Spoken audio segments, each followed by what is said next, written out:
This episode is brought to you by Prize Picks. You and I make decisions every day, but on Prize Picks, being right can get you paid. Don't miss any of the excitement this season on Prize Picks, where it's good to be right.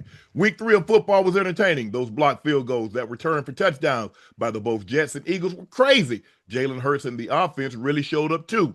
Don't get me started on Jonathan Taylor and Indy. They had a day. Making picks on Prize Picks is simple. Be sure to check out the app for upcoming games. Which players are going off? Which players aren't? Prize Picks is the best way to win cash this football season. Make your picks in less than 60 seconds and turn your takes into cash all season long on Prize Picks. Prize Picks is the best place to win cash while watching sports. Join millions of users and sign up today. Download the app. Use code Shannon to get $50 in lineups after you play your first $5 lineup. That's code Shannon to get $50 in lineups after you play your first $5 lineup. Prize Picks. It's good to be right.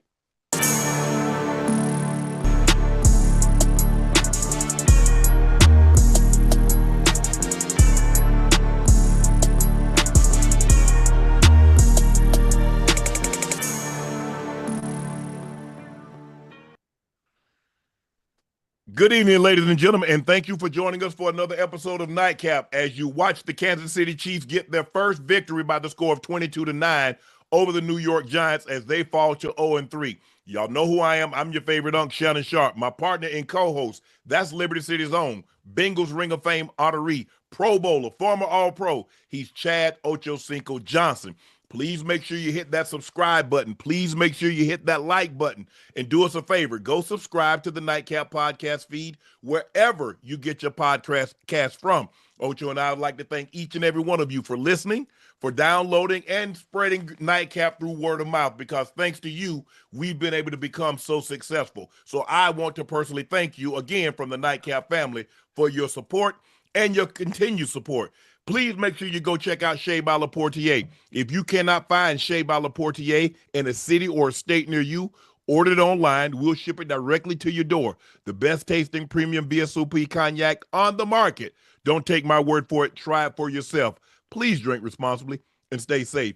Please go follow my media company page on all of its platforms. That's Shea Media. And my clothing company, 84 with 84 being spelled out. That link is also pinned in the chat. So let's get right into it, Ocho. The Chiefs beat the Giants. Patrick Mahomes did enough. He is 22 of 37, 224 passing yards, 1 touchdown, no interception. But, hey, they didn't make a whole lot of plays, but they made the plays that matter. Tyquan Thornton is starting to become his favorite receiver. You can understand that. The only thing I had a problem with, he's trying to do things with Tyquan Underwood, and Tyquan Underwood has only been there 3-4 months you would do with a veteran receiver. Hold on, Unc. Listen, somebody got to answer the call. We've been talking about the same thing the past 3 weeks. No receivers, nobody to throw to. So I like the fact that he has trust in Tyquan Thornton. That's why he's throwing him the ball. He's throwing it to him for a reason. No. I'm not talking about throwing it to him. No, he's the one that's stepping up.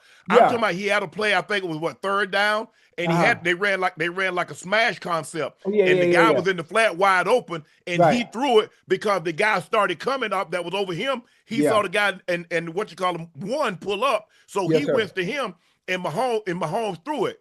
That's something you and Carson, after being together 5 or 6 years. That guy disappears, Ocho. Get your head around right now, but put it on you. Yes, that's something you build up over the course of years. No, I ain't got no problem because he's making hell of a plays for him. And it seems to me he has the most confidence in him. Mm-hmm. Now, I don't know if you saw this, but you saw the third quarter on that 3rd and 6. You saw who ran that option route? Yes, sir. Noah Gray. It wasn't Travis Kelce. Yeah, Travis Kelce came back and ran it again, though. What do you call the whip? When y'all come in and come back out. Yep. Yeah, he came back and ran it some other time, but they have to do things like that and switching positions or switching the route concepts with Noah Gray and Travis Kelce because they know what he's doing, huh?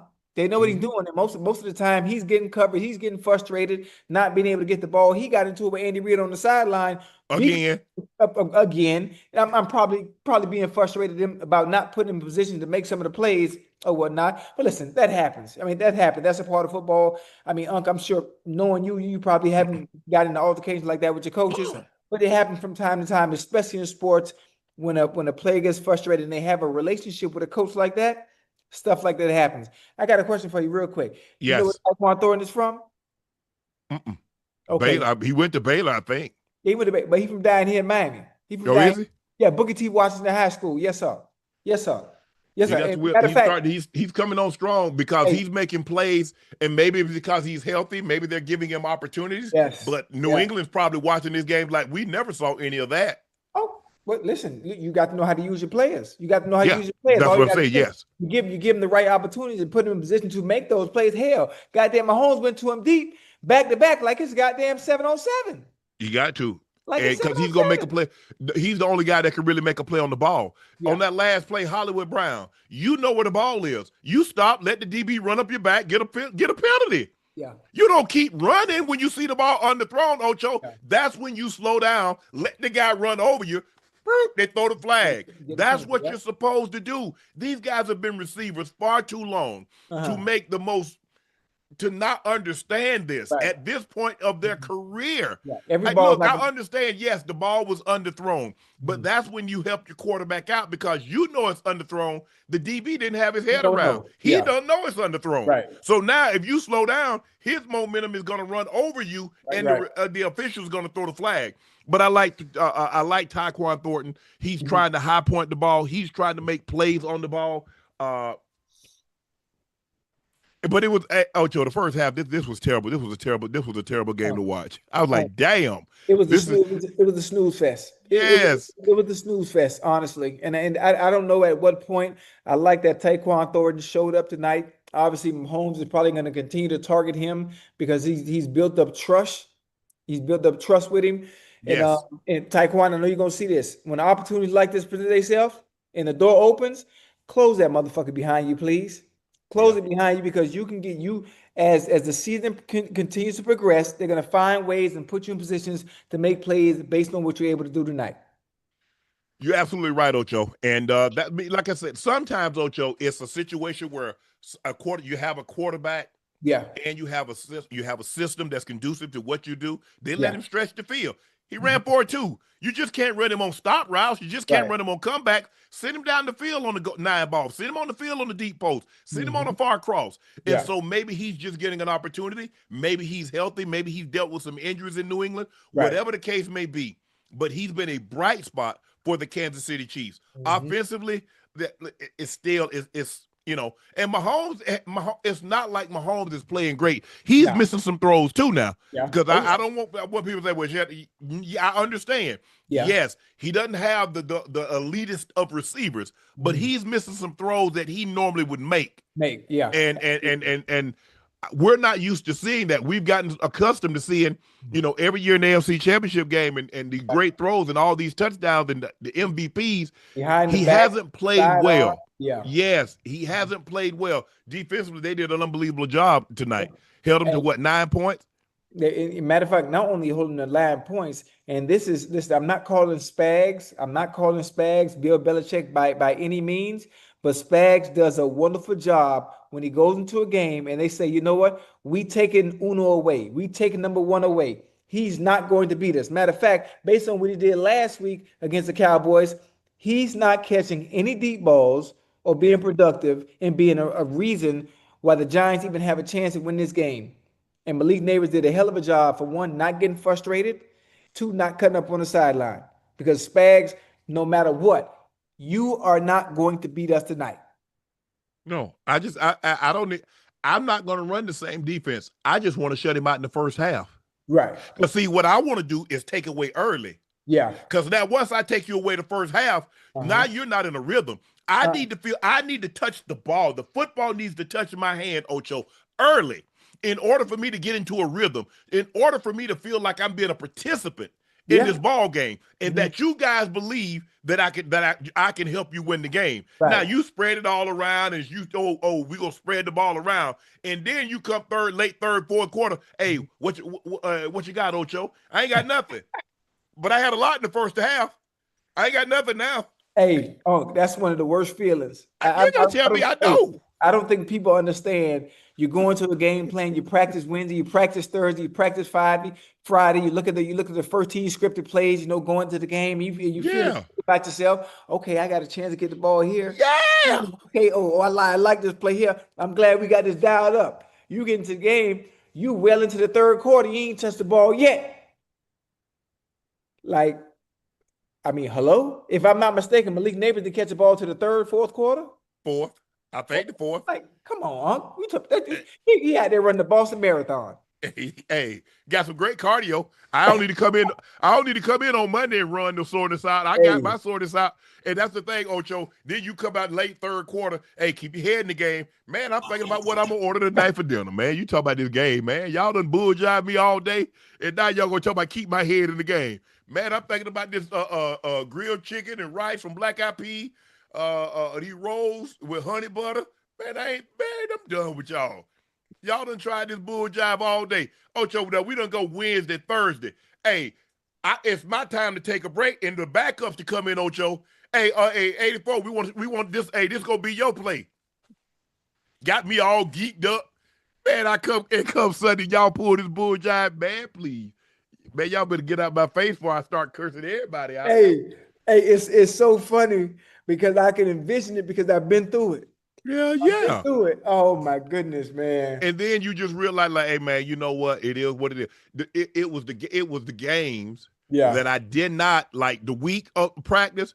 Yeah. You know, I catch one or two balls in here, like, okay, it's gonna be one of those days. Yeah. And then that was the week that they turned it loose. Go crazy. And the week that they feed you all these balls, you tired and everything, you don't do nothing. Yeah. You don't get any plays. But I think the thing is that, and sometimes you're the last to realize it. Mm-hmm. Kansas City realized that Kelce is not the same. If you notice, they throwing that ball to Noah Gray an awful lot, Ocho. Yeah. They throwing it to him an awful lot. And he's getting frustrated, and I understand it because he's like, I'm still 8'7", I'm still Kelce on the back, I'm still big-time player, but it's harder and harder. Hey. And you know, Mahomes, a lot of times, it might be his play call, but Mahomes getting flushed or he's getting pressure. Yeah, most of the time. And you know what might be happening too, Unc, that we can't see? Most of the time, the plays that would normally be for Kelce, they might be putting Noah Gray in there. They be formations and having Noah Gray run those plays, understanding that, well, you know what? It's time to weed him out. It's time to weed him out little by little. It's what they do to all the greats. It's what they do to all the greats when they move. Think about Puka Nacua and Cooper Kupp. Cooper Kupp's last year in L.A. Who got all the balls? All of a sudden, you go from a Triple Crown winner to now someone new comes in. Now they putting him in all the positions in the balls you used to get. True. It's the same thing going over there in KC. You know, it just is he's lashing out about it and he's getting frustrated about it. And Andy got frustrated because Andy bumped him. You see, he bumped me back, huh? And that ain't Andy. Big Red ain't normally like that because you remember last time Red just took it. Yeah. He was chilling. This time he's like, nah.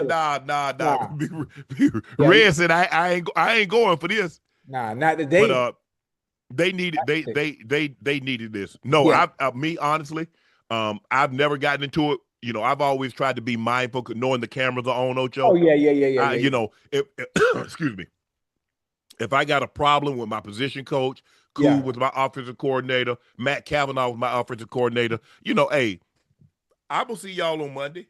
Right. I'll be up there on Tuesday. If I got a problem with something, if I had a problem with the coach, I'll handle it then. But not to cause no scene. I tried.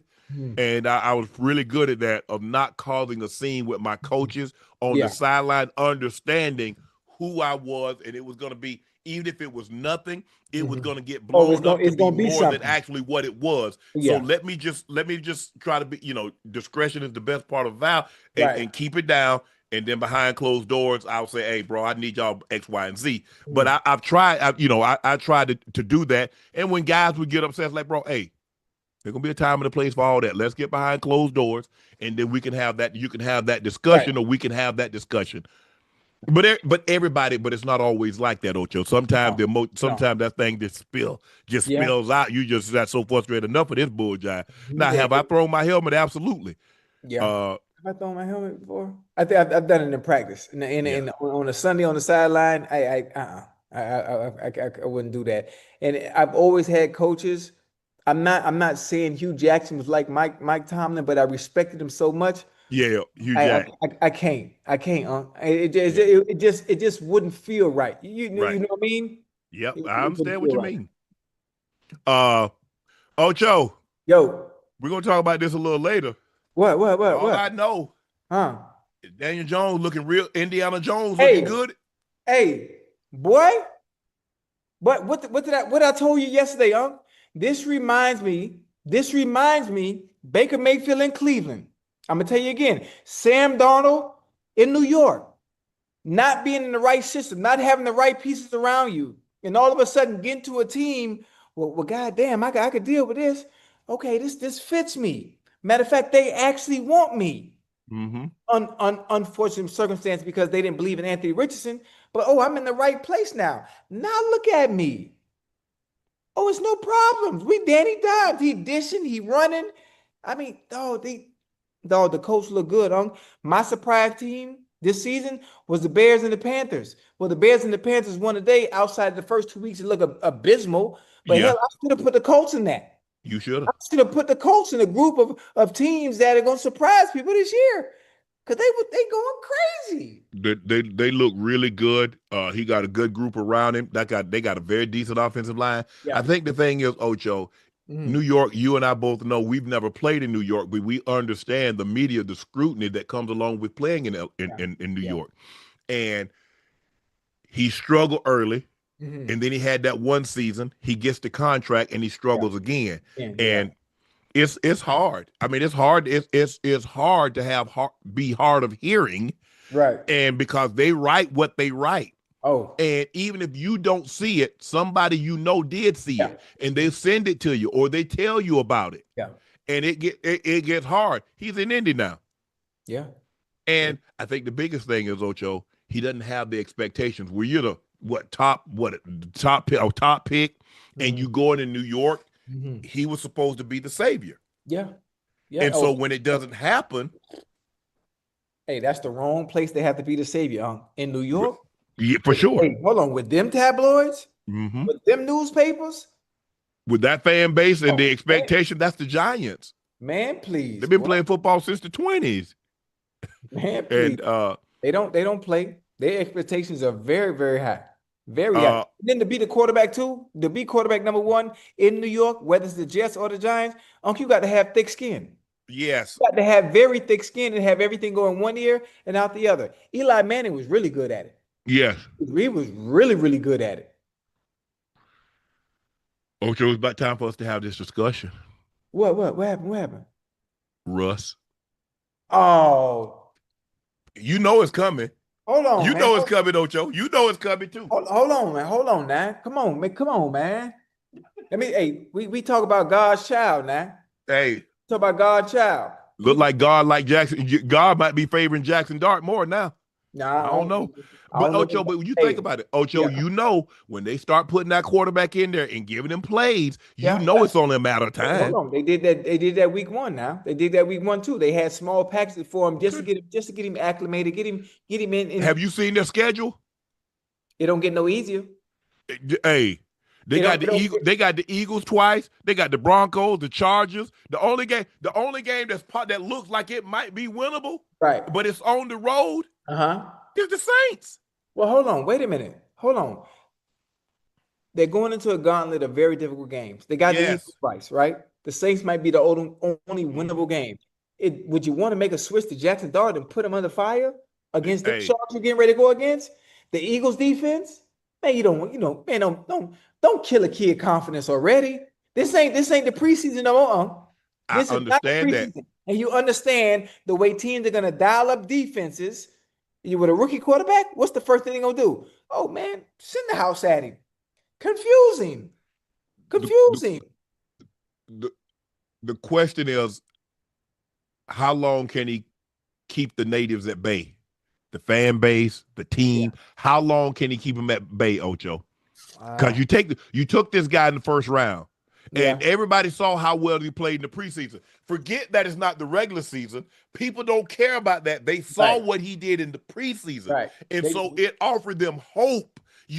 Ocho, well, you know you've been out with. Sometimes You might not get a 4-course meal, but sometimes, some bread and some Yeah, water and some yeah, rice do miracles. It might not be no porterhouse. It yeah. might not be no wagyu or no tomahawk, Right, but right, right, hey, right, it offers you something, some nourishment. It offers you some hope. right, right, right. Does Jackson Dart open? And I think you look at Russ' numbers, and I'm like, you go last week and you throw for the second most yards of your career, 450 yards. Yeah, yeah. They were But cut. it was the bad turnovers, though, Ocho. Yeah, He yeah. put them on.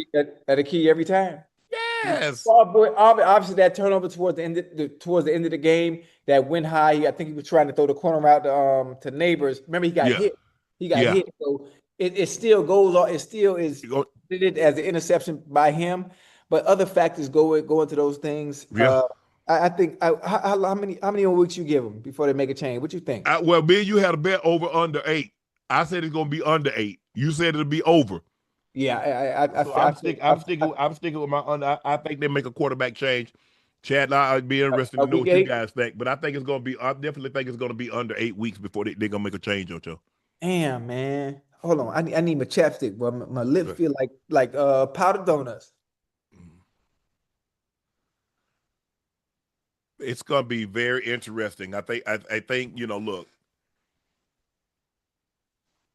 the combination of Daniel Jones looking so good, and maybe that's an indictment, chat. Maybe that's an indictment on Brian Daboll. Maybe he's not the whisperer that we thought he was, but he had such success. What happened is that he went to Buffalo, and Buffalo had such success, and he had such success with Josh Allen. Come to find out, Josh Allen was gonna have success with anybody. Because look he won the MVP, and his offensive coordinator that he had success with wasn't there. So that's not to discredit that Brian Daboll, because yes, he has a good offensive mind, but for whatever reason, it's not translating with Russ. And Malik Neighbors like, hold on, I had worse quarterbacks last year, and look at my numbers. Yeah. Because that's what Ocho, as a receiver, all I can go by is like, I don't care what you did at Seattle, at Denver, at Pittsburgh. What are you doing here? Because look at my numbers, what I had last year. Look at the quarterbacks. I had a Tommy DeVito and some of the guys that I had, and I had 112 catches. But hold on, you got to understand too. Also, you're a rookie. You're a rookie. So you playing a 17-game season. We don't care what you did at LSU.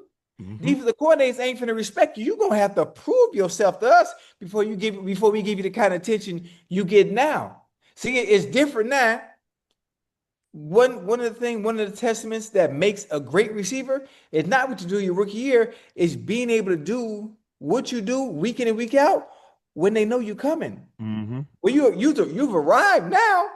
Now you still got to be able to keep up that same work, that same production. Ash, give me the Giants schedule the next 7 weeks, next 8 weeks. Give me just the next 8 weeks, 9 weeks. I think they got the Chargers next week. I think they're on the road at the Chargers. That don't make it no better.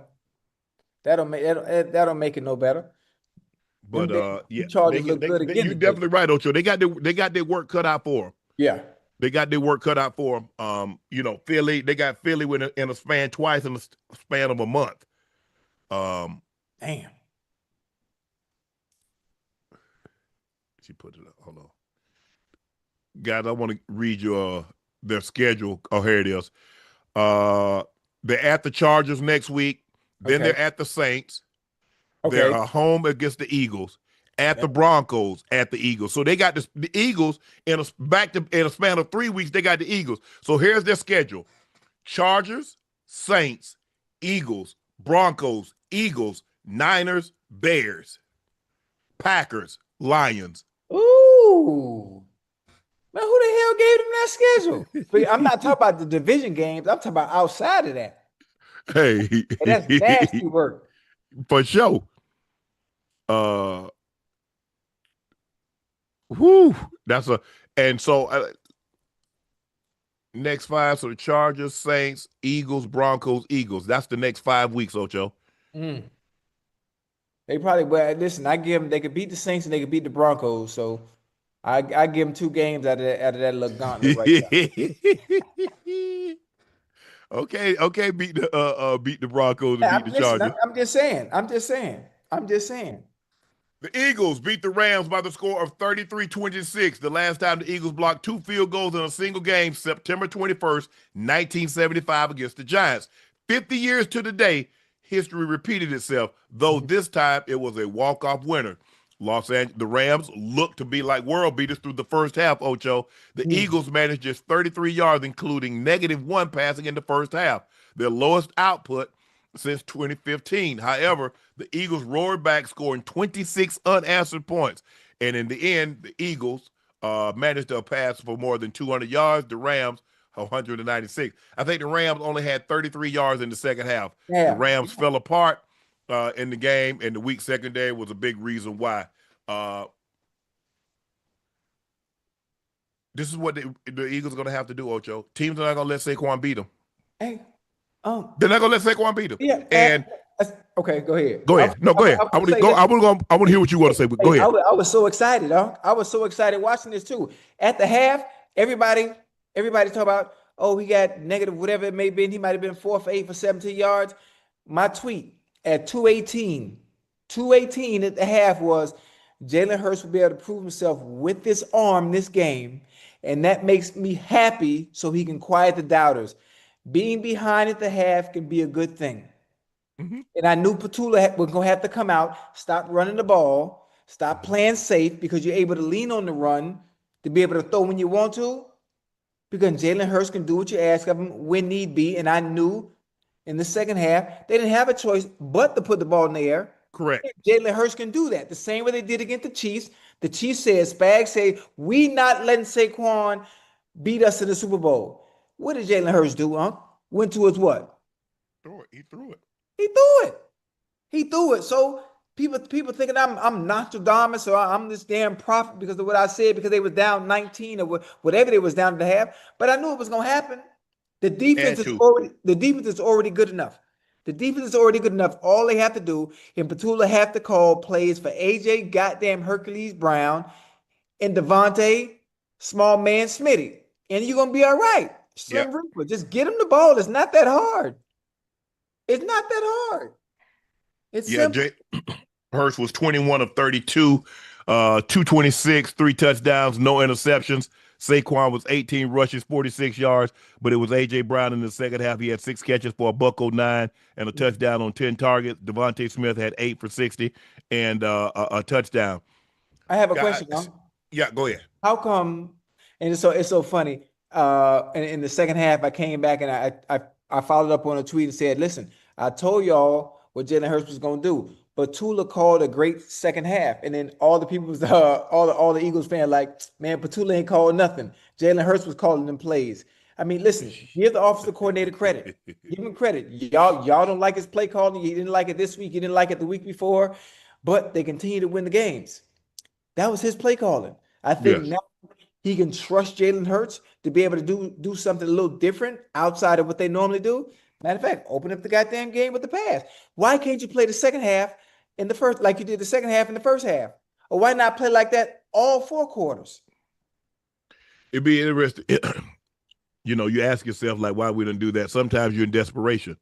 And when you're desperate, you resort and then you throw the ball and you get the ball to your best players. They should always try to get the ball to A.J. Brown and Devontae Smith. But for whatever reason, hey, they hard-headed. They're going to run the football and do all this other stuff.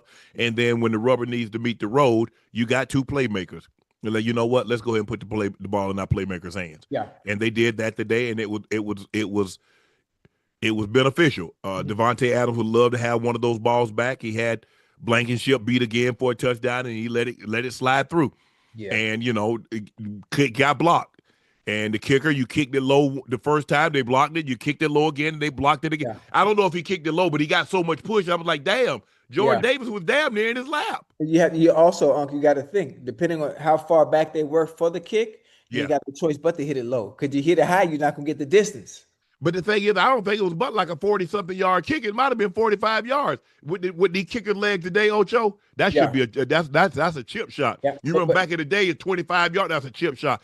40 to 45 yards, that's a chip shot field goal. Because the guys now, they driving this ball. I mean, they kicking the ball now. I mean, most kickers are good from about 50, at least 54. Yeah, yeah, absolutely. I got a question too on that special teams. The Yeah. people that's hopping over the guard and the tackle, as long as they don't touch the guard or the tackle or impede them Long as you after, don't get leverage, long if you jump up, if you leave your feet, you yeah, cannot like you can't brace off him or you can't can't land touch on him. him. Okay, okay, okay, okay, okay. Well, honestly, all you got to do is put a small guy there. All you got to put somebody small, that's athletic, and they can get Mhm. to the goddamn field goal damn near every time.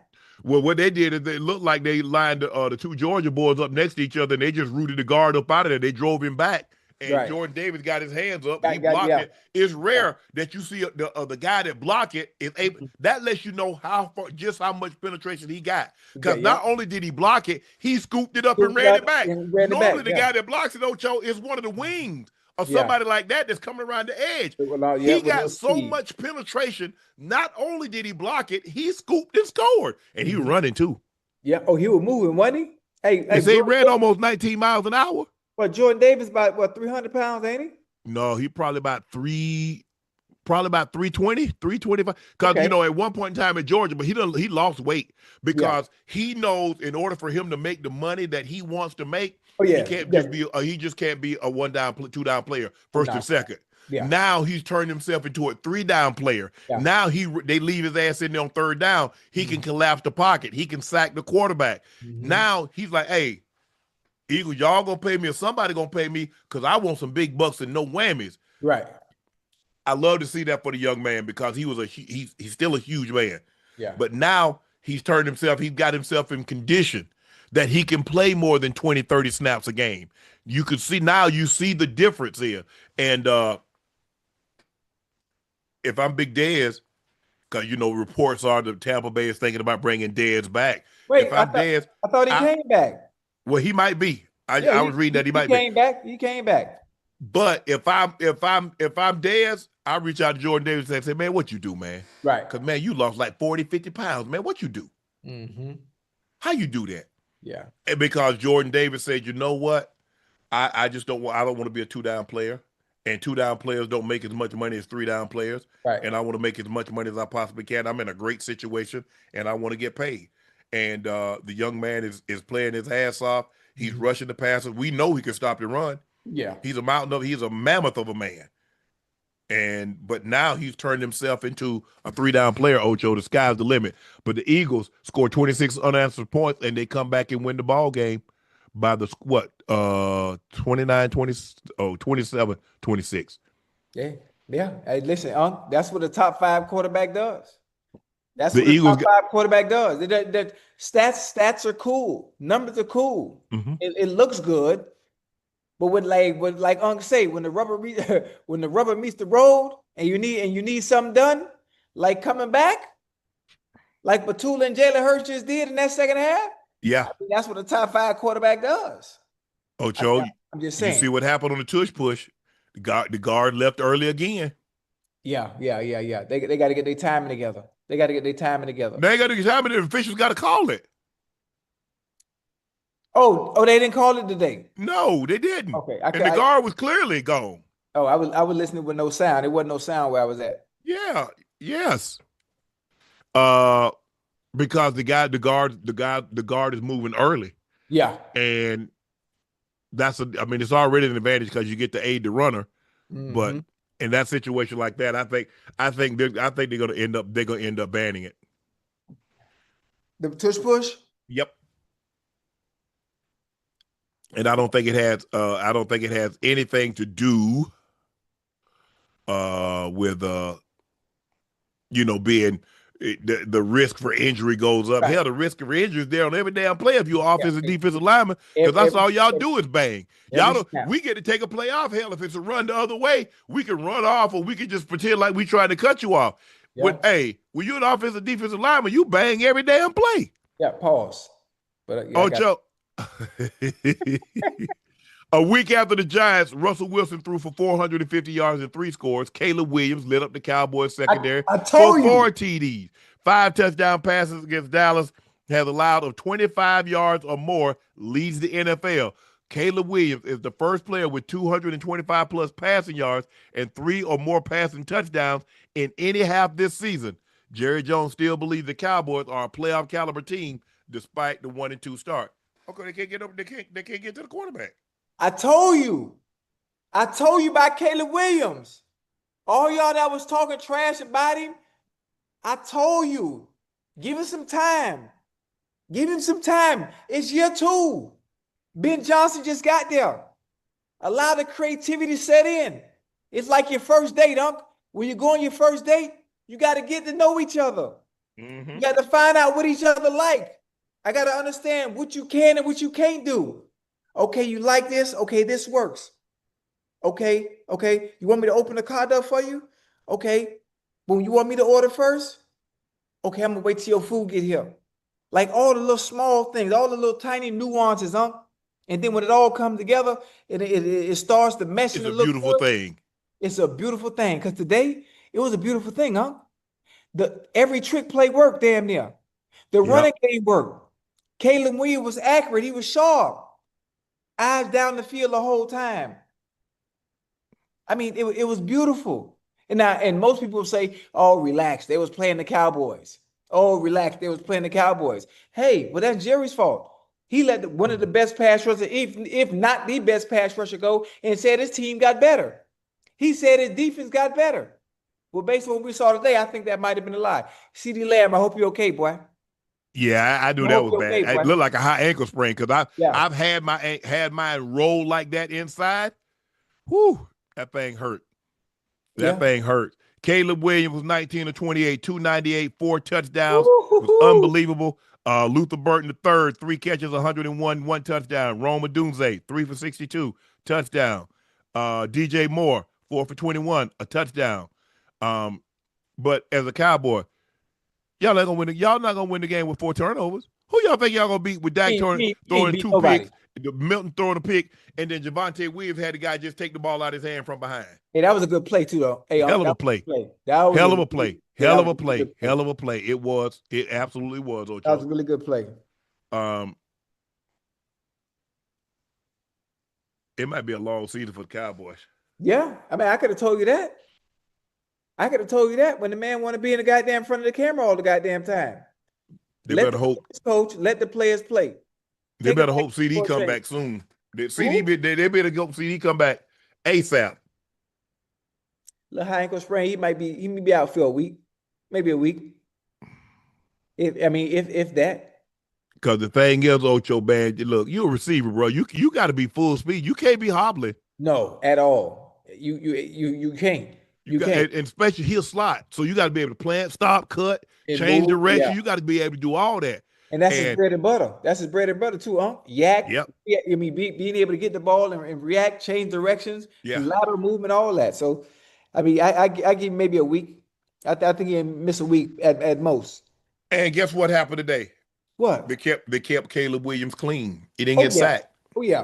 Oh yeah. Now here's the guy that got sacked 6-8 times. He had got sacked. If I'm not mistaken, he had got sacked the second or third most times of the second or third most sacks in a season by a quarterback. Yeah. And look at the team. Look at he had gotten sacked this year. Cowboys didn't get him. Yeah. I mean, I wonder why. I think the one person who could have got sacked today, I think he in Green Bay, if I'm not mistaken. Mm-hmm. But let the owner tell it. He said they got better. I mean, those were his words. Nobody believed that. You don't let your best players go and get better. Now, eventually, but no, it's going to take some while. It's going to take some time because you have got to be able to put pressure on the quarterback because everybody can put pressure on your quarterback. So the Cowboys, the Eagles, they got the Eagles again. They got the Commanders. The Giants played them tough. But it's interesting to see what their schedule is going to look like the rest of the season. Yeah. Because ain't nobody trying to hear that. Hey, missed the playoffs again. Yeah, it's only week 3 now. We got a long way to go. After Joe Burrow went down last week with a toe injury. Come on, man. You gonna say that for the end of the show? The Bengals insisted they wouldn't panic. They believed Jake Browning could run their offense well. Bengals might need to call Falcons about old first cousin. Now the Falcons say, what we saw today in Carolina, we're gonna hold on to first cousin. We might make him Make him a permanent member of the family. Yeah. Ocho, Talk to me. y'all got the doors blown off y'all. Belt the ass, huh? Hey, listen. Foot the ass. Belt the ass. I could be honest. I could be honest. I know I got a lot of Vikings fans in here. You know, I showed you love today. I talked a little trash. I talked a little trash. Somebody tweeted out, give me one team that's guaranteed to lose today. Guess who I tweeted out? The Vikings. So listen, I thought we was gonna win. I was feeling good. I felt good. I personally felt good about Jake Browning being able to lead the Bengals to victory today. Obviously, things didn't go the way I'd expected them. They didn't go the way I expected them. Interceptions, fumbles, and before I even go into the game, goddamn Isaiah Rodgers. Defensive player of the week. Hey, boy, you defensive player of the month, because I don't think nobody else gonna pull none of that off what I saw today, boy. You was all over the place, boy. You need to change the number from 2 to 1. Pick from 6. 2 to 1. Because you that boy, boy. Huh? Hoop and score. He had three forced turnovers. Hey. 2 touchdowns. Hey, Isaiah Rodgers, boy. I salute you, boy. You was the real deal today, boy. On Madden, I got you. I'm gonna take care of you. And obviously, listen, the better backup quarterback played well today. He played well. Obviously, having turnovers didn't help us either. But I mean, they whooped us up. Fair and square. 5 turnovers y'all had, Ocho. Huh? Y'all had 5 turnovers. Yeah, I ain't making no excuses, I ain't making no excuses. I can't. Wentz was 14 of 20 with 2 touchdowns. Jordan Mason had 16 rushes, 116 yards, and 2 touchdowns. Yeah. T.J. Hawkinson had a touchdown. Josh Oliver had a touchdown. Hey, what Justin had 5 for 75. Okay. What my receivers had? What Chase and T had? Chase had 5 for 50. Okay. He had 1 for 15. Okay. Sometimes you have games like this. My grandma always told me it would be days like this. Sometimes the rabbit got the gun, sometimes you got the gun. Today, the Vikings belt the ass, but we'll see again. We will see again. I'm not gonna say we lost because Joe Burrow is out. Injuries are a part of the game. It's a part of football. Next man up. We got whooped today. Back to the drawing board. Who we got next week, Ash? Who we got next week? The 34-3 halftime deficit tied for the largest in Bengals history. Cincinnati was down 31-0 to the Lions in 1970. They became a team, ladies and gentlemen, in 1968. Wait a minute. That's not necessary to bring that up. It's not necessary to bring that up. Yeah, we got to let them know how y'all stunk it up today. That's not necessary. That's not necessary at all. It ain't looking good for y'all. All I know, Joe. Oh yeah. Hold on. Who we got next? Yeah. Who we got next? Broncos. Wait, who got the Broncos next? Y'all do. Where we playing at? In Denver. Oh shit. Dang. See, I don't. Is that a Sunday night game? What game is that? Is that a national televised game? Because I want everybody to see us put puts in them. Whoa. Slow down. Listen, they don't write a check that they ain't gonna be able to cash because you ain't gonna be on that. You ain't wrote a check in a while. As a matter of fact, that's the problem right now. You ain't wrote me my check. Listen to me. It's Monday Night Football. It might be a trap game, huh? It might be a trap game. Don't get too excited now. We got y'all trapped. That's Monday Night Football, Ocho. Hey, no, it ain't because the Jets play the Dolphins. Monday Night Football. Bengals at the Broncos next week. How's that possible? Unc and the Dolphins play the Jets. I know I'm not tripping. The Dolphins play the Jets Monday. Huh? No, they don't. Yes, they do, Unc. I'm telling you. Tell Ash, look at the schedule. I'm looking at the schedule. Y'all in trouble. Oh, it's a double header. Yep. Oh, man. I'm not even finna say nothing. I'm not finna say nothing because I'm not in the position to say nothing. I'm not. Y'all got atomic bomb dropped on y'all and you gonna talk about I ain't gonna say nothing. Listen, what can you say? I can say, They had y'all down. They got they should have easily put a 50 piece on y'all. yeah, I Had mean, a chance to put a 50 piece. they did. But you got to understand what I'm not making no excuses. We got to ask what, and that's all. And guess what? We're gonna do that to you. We're gonna go on and put that 50 piece on you. Hey, hold on. Be careful. Don't do that. Don't do We're that. gonna sprinkle you. But listen, Jake Browning, he got his feet wet. He ain't been out there in a minute. He got his feet wet. Now, just because we lost and they put up 40 some on us today, don't mean the Denver Broncos will do it, because y'all didn't y'all get mollywopped today by the Chargers? No, walk-off field goal.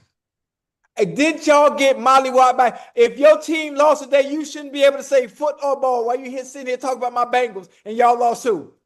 Ocho, Y'all 48? lost who? 48? Hey, hey, To walk it to him. Hold on, time out. Whether it's 48 or whether it's 3, the L is an L. You lost. So you all L's ain't created equal. Hey, matter of fact, it's created equal. It's great. You should. And y'all lost to walk it to him. Hey, do me a favor. Don't say foot or ball the rest of the night. And guess what? Y'all better catch another L. You won't bet none on it. You won't put none on it. I'm looking at this score. I was like, damn. All right. Okay. I'm like, what kind of? Hold on. We know why we lost by that much. We don't. I'm not going to say it because I don't make excuses, but we know why we lost. The Minnesota Vikings were the better team. Okay. So Isaiah Rodgers won that game. Turning the ball over. They had points. Y'all play defense. Y'all didn't have to let them score. Okay, they got 14, they got 12, they got 14 points. Where they get them other 34 from? Isaiah Rodgers? No. Isaiah Rodgers gave him 14. Where they get the other 34 from? But listen, Isaiah Rodgers was playing so well. I mean, he boosted the team morale. Whoa. I'm just saying, y'all got with Jake. Isaiah Rodgers won the game. That's all I got to say. He's the only person I want to. He's all I want to talk about. I just want to talk about him because he won the game. Last time I heard somebody say Jake so many times that I was watching training day. Jake, I will get that money. Jake. Hey, I'm so mad. Lonzo with what you call him? Shot him in his butt. Yeah. Oh yeah. That's a classic, boy. Yeah. Ocho, y'all in trouble. No, we're gonna be fine. I guarantee we'll be fine next week. You know what I don't like, Unc? This is the one thing I do hate. I'm gonna be serious right now. Is obviously the playbook, it shrinks significantly when you go from Joe Burrow to Jake Browning, because there are things that Joe Burrow is great at. There's a reason why he's top 5 quarterbacks in the NFL, and you go to your backup quarterback, and there's certain things that Joe can do that Jake can't. And I think it's very stressful for Zach Taylor as well, because you can't call the same plays that you would for Joe Burrow with Jake Browning, and it limits the play calling. And I hate that for us. I hate that for us offensively. I hate that for us as fans. And what I think Zach should do is we should throw the whole kitchen sink at Jake Browning. Just pretend like he's Joe and run the same goddamn plays. Same offense. Just put it on the plate. We ain't got nothing to lose. What's that? Me. Ocho. But that's you. Kept Chad. Y'all heard this man say he's not gonna make excuses. And what did he do? He just turned around and say 2 minutes of making excuses. Man, the playbook shrink. The playbook shrink. Oh, well, so you know much. that. You know that. You know that. No, I'm just giving the people that's listening, I'm giving them insight to one of the reasons why we looked the way we did. That's all. I gave the Vikings credit. Carson Wentz, hell of a job. I'm back to Isaiah Rodgers. That's why they won the game. Hey, somebody tweet Isaiah Rodgers, tell him give me What'd that say? What'd that say? Play like a Raven? Now, I wonder how could I get one of these? Hey, I don't like that. I don't like that. What don't you like? The fact that you continue to talk about the Ravens, that's like basically bragging about having a one night stand. Hey, Hey, you was in and out. Now, the only that team is that all you can bad. talk Ocho, about, leave me alone. I ain't bothering I'm just nobody. saying, but you bought something, talk about Ravens, like that makes no sense. You are a Bronco. You're a Bronco. Everything, anytime you talk, with your chest out, it should be about the Broncos. That's it. Oh, What's that? That's against the Bengals? it sure is. And what uniform I got on? Oh, I mean, I wasn't there. What? Hey, you look. I'm trying to think who that is. I don't Don't know. worry about it. He had to smell deodorant. Referee raised his arm. That's all I know. Hey, it's all good. It is all good, Ocho. I All don't know good. why you try to diminish me and the Hold on, Ravens. time out. Why you even bringing up anything Ravens related anyway? And they don't play till tomorrow. That's me at the press conference, What press joining the conference? Ravens.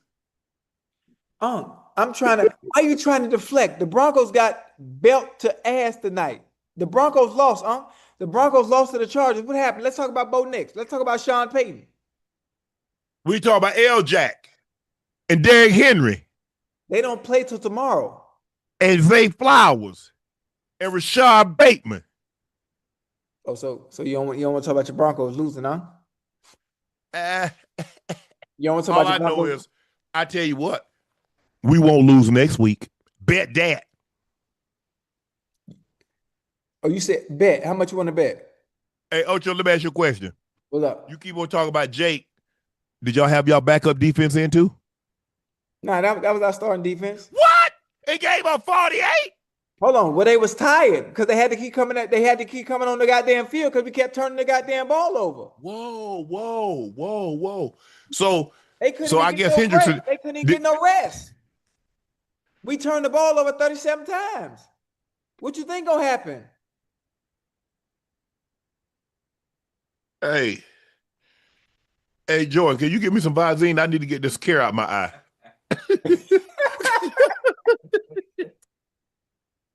Somebody will put care in my eye, so I Hey, don't know what you want me to do, Ocho. I'm, I don't I'm know just how that impacted me. I'm just saying, I'm not tripping. The Vikings played a hell of a game today. The Vikings had a hell of a Guess plan. who didn't play a hell of a game today? Yo, The Bengals. Broncos, The Bengals. Broncos, because they got an L. We They have, got I the guess L. what? And Hey, we'll have a better. whether they lost by 43, 48, or 3, it's still going down as an L. No matter how you try to spice it and make it We'll sound, get back in the win column next week. you won't bet none. We get back in the win column next week. A Hey, little temporary setback. I'm stressed out. Ocho, the Cleveland Browns defeated the Green Bay Packers by the score of 13-10 on a 55-yard walk-off field goal. Through Yeah. three quarters, both teams averaged just 3.5 yards per play. Things got wild in the fourth. The Browns eventually forced the first turnover of the season on a Yeah. Grant Delpit interception. Shelby Harris, the former Bronco, blocked the field goal. He's good for that. And the final 25 seconds, somehow the Browns ended up scoring the game's final 13 points. Cleveland's offense was dreadful so far this season, and it remains painful to watch, averaging 3.9 yards per play, 4 of 13 on third down. Micah, after the game, says, sometimes like today, you just poop the bed. That's just the reality of it, Ocho. It Yeah. happens to the best teams. Even the Super Bowl champs make mistakes, and they pay for it early. You go back to the history of the champions they played games like they should have won. It's just that competitive. Yeah. Yeah. Ocho? Hey, it was a great game, a great day of defense. If you like football and you're not going to get fireworks and you like defensive play, that's what you got today from both sides of the ball. It all going to come down to the last. The team that made the fewest mistakes was winning this game. Yep. The team that made the fewest mistakes was winning that game. Every time I'm on the show, I always praise Cleveland defense. Well, if They're you want good. to They're win, legit. Yeah, if you watch the game today against the Green Bay Packers, now you see why I always praise the Cleveland defense. And, everybody else be like, the Browns suck, blah, blah, blah. Yeah, they may be bad, but their identity is their defense, and they're very, very good. And the defense keep them in the game. Yeah, absolutely. Absolutely. So, I mean, it's a good game today, a little sloppy, defensive game, and that turnover, All turnovers aren't created equal. yeah, When you turn the ball over is more important. That is the most important thing. He throws that interception in the first quarter, first half. Third quarter. We're not even having that discussion, Ocho, because Green Bay probably goes on and win the game. But when he turned that football over, you're asking for it, and you leave a team that you probably should have put away earlier. Right. You leave them around. You let them just hang around, Ocho. Keep hanging around.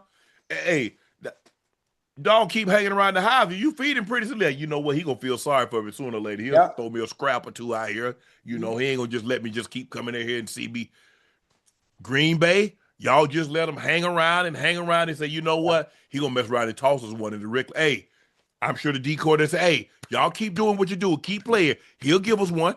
Give us one. And lo and behold, that's what happened. And you can't play with fire. Like I said, these teams, you better go ahead and put them away. Rams, you saw that firsthand.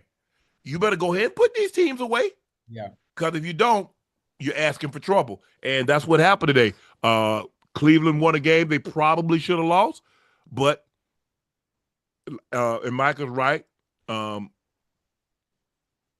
you guys with that offense, y'all they not even supposed to. I know they turned it over, but they ain't supposed to get nothing. They ain't got nothing, Ocho. Not offensively. Oh, no, offensively, no, they don't. They don't. But listen, the Green Bay Packers have a very explosive offense, huh? Aaron Jones is out, but obviously the receivers that they have, Jordan Love, phenomenal quarterback. Not in the top 5 conversation, but he is in that tier of the better quarterbacks in the NFL with a group of great receivers. This is a testament to just how good Brother Newsome, Brother Denzel Ward, and everybody else, not only on the back end, but the front end as well. Led by Myles Garrett. Man, them boys playing some ball, and that's the only reason they're going to be in games all season long. Just not the game today against the goddamn Green Bay Packers. They have a chance every single week, no matter who they're playing. Friend of the show, Rashawn Gary, might be on his way to his first double-digit sack season. That's what he told us. He wanted to get double-digit sack. Yeah. He sacked Flacco twice on Sunday, bringing his three-game total to 4.5. No doubt the presence of Michael Parsons has absolutely helped because now they're sending the double to him, and he's getting one-on-one, and he's eating. Now, eventually, he'll get this 8, 9, probably and probably with like 7, 8 games to go, and now they're going to start sliding protection to him, and then Michael Parsons will start eating. That's the way it works. You want two guys that can go pin the pressure. Right now, Rashawn Gary's eating, but Mike, hey, just keep plugging away. Your time coming. Van Ness, they look, they got a good team, but it's games like this. You're like, well, damn. What is it about George? Because it's the turnovers, Ocho. He always have that one. Yeah. He always have that game that he has that one turnover that you like, bro, if you could just eliminate that, you'll be fine. Yeah, they could really be on to something. But I think we just, give Cleveland credit. Yeah. That defense is going to keep them in a lot of games. Now, you can't keep turning the ball over like they did against Baltimore because Baltimore run away from you. But look, Baltimore's offense for me is a little bit more high powered than Green Bay. Yeah. Lamar is a different animal, even though Derrick Henry didn't run the football like he normally runs the football, but Lamar can throw it. And I was surprised, but you can see the way this game was trending, Ocho. Yeah. I said, you know what, Green Bay, y'all gonna mess right around and let Cleveland hang around, and they're gonna nip you at the wire. Watch what I tell you. And lo and behold, that's exactly what happened. But look, Minnesota kept pace. What Minnesota is 2-1, Green Bay is 2-1. We'll see what happens with Detroit, because they play Baltimore, which is not going to be no easy victory. And just like that, Pittsburgh is in the AFC North. They're what? They're 2-1. Baltimore's trying to stay pace because they ain't even worried about Cincinnati. Cincinnati finna fall like Lucifer from the heavens, never to rise again. That's how you feel? Yep. I'm feeling like that, Ocho. I'm sorry. I wish there's something I can tell you. Hey, one thing about it, I seen a team make a fool of us all because we count certain people out. Don't count your chickens before they hatch. Now you keep talking about the Broncos and the Bengals. They look bad today because we lost. Your team look bad. Why you worried about my team? I'm just because we play your team. So we got two teams that look bad. Got to play each other Monday. 10 points. Y'all scored 10 points. All right. We turned the ball over 10 times. Mm-hmm. Gonna turn it over some more too. No, we'll bet. Well, hey, tell Pat Surtain too. Make sure you bring an extra set of cleats. Y'all already know what PS2. Tell that man got defensive player. Make sure he bring an extra set of cleats. And Roby, last time you played, never mind. Don't worry about it. I ain't gonna talk no trash. You should. I mean, 18 of 25, 183 passing yards for Jordan Love. They had 31 rushes for 81 yards. I mean, Josh Jacobs had 16 carries for 30 yards, Ocho. Yeah. Hey, listen, Derrick Henry wasn't able to really run well on that defense. Josh Jacobs wasn't finna run well on that defense. No. Nope. Joe Flacco was 21 of 36, 142, no touchdowns, one interception, was sacked twice. Quinshon Judkins had 94 he got his yards. First touchdown today. Yep. On 18 carries. So, but they played well. They just they hung around and they got an opportunity to nip them at the end. I mean, give them credit. Give them credit. They lost the first game, got blown out the second game. But like I said, those fans gonna show up. And those fans are going to cheer them on. Absolutely. Keep the energy in the building.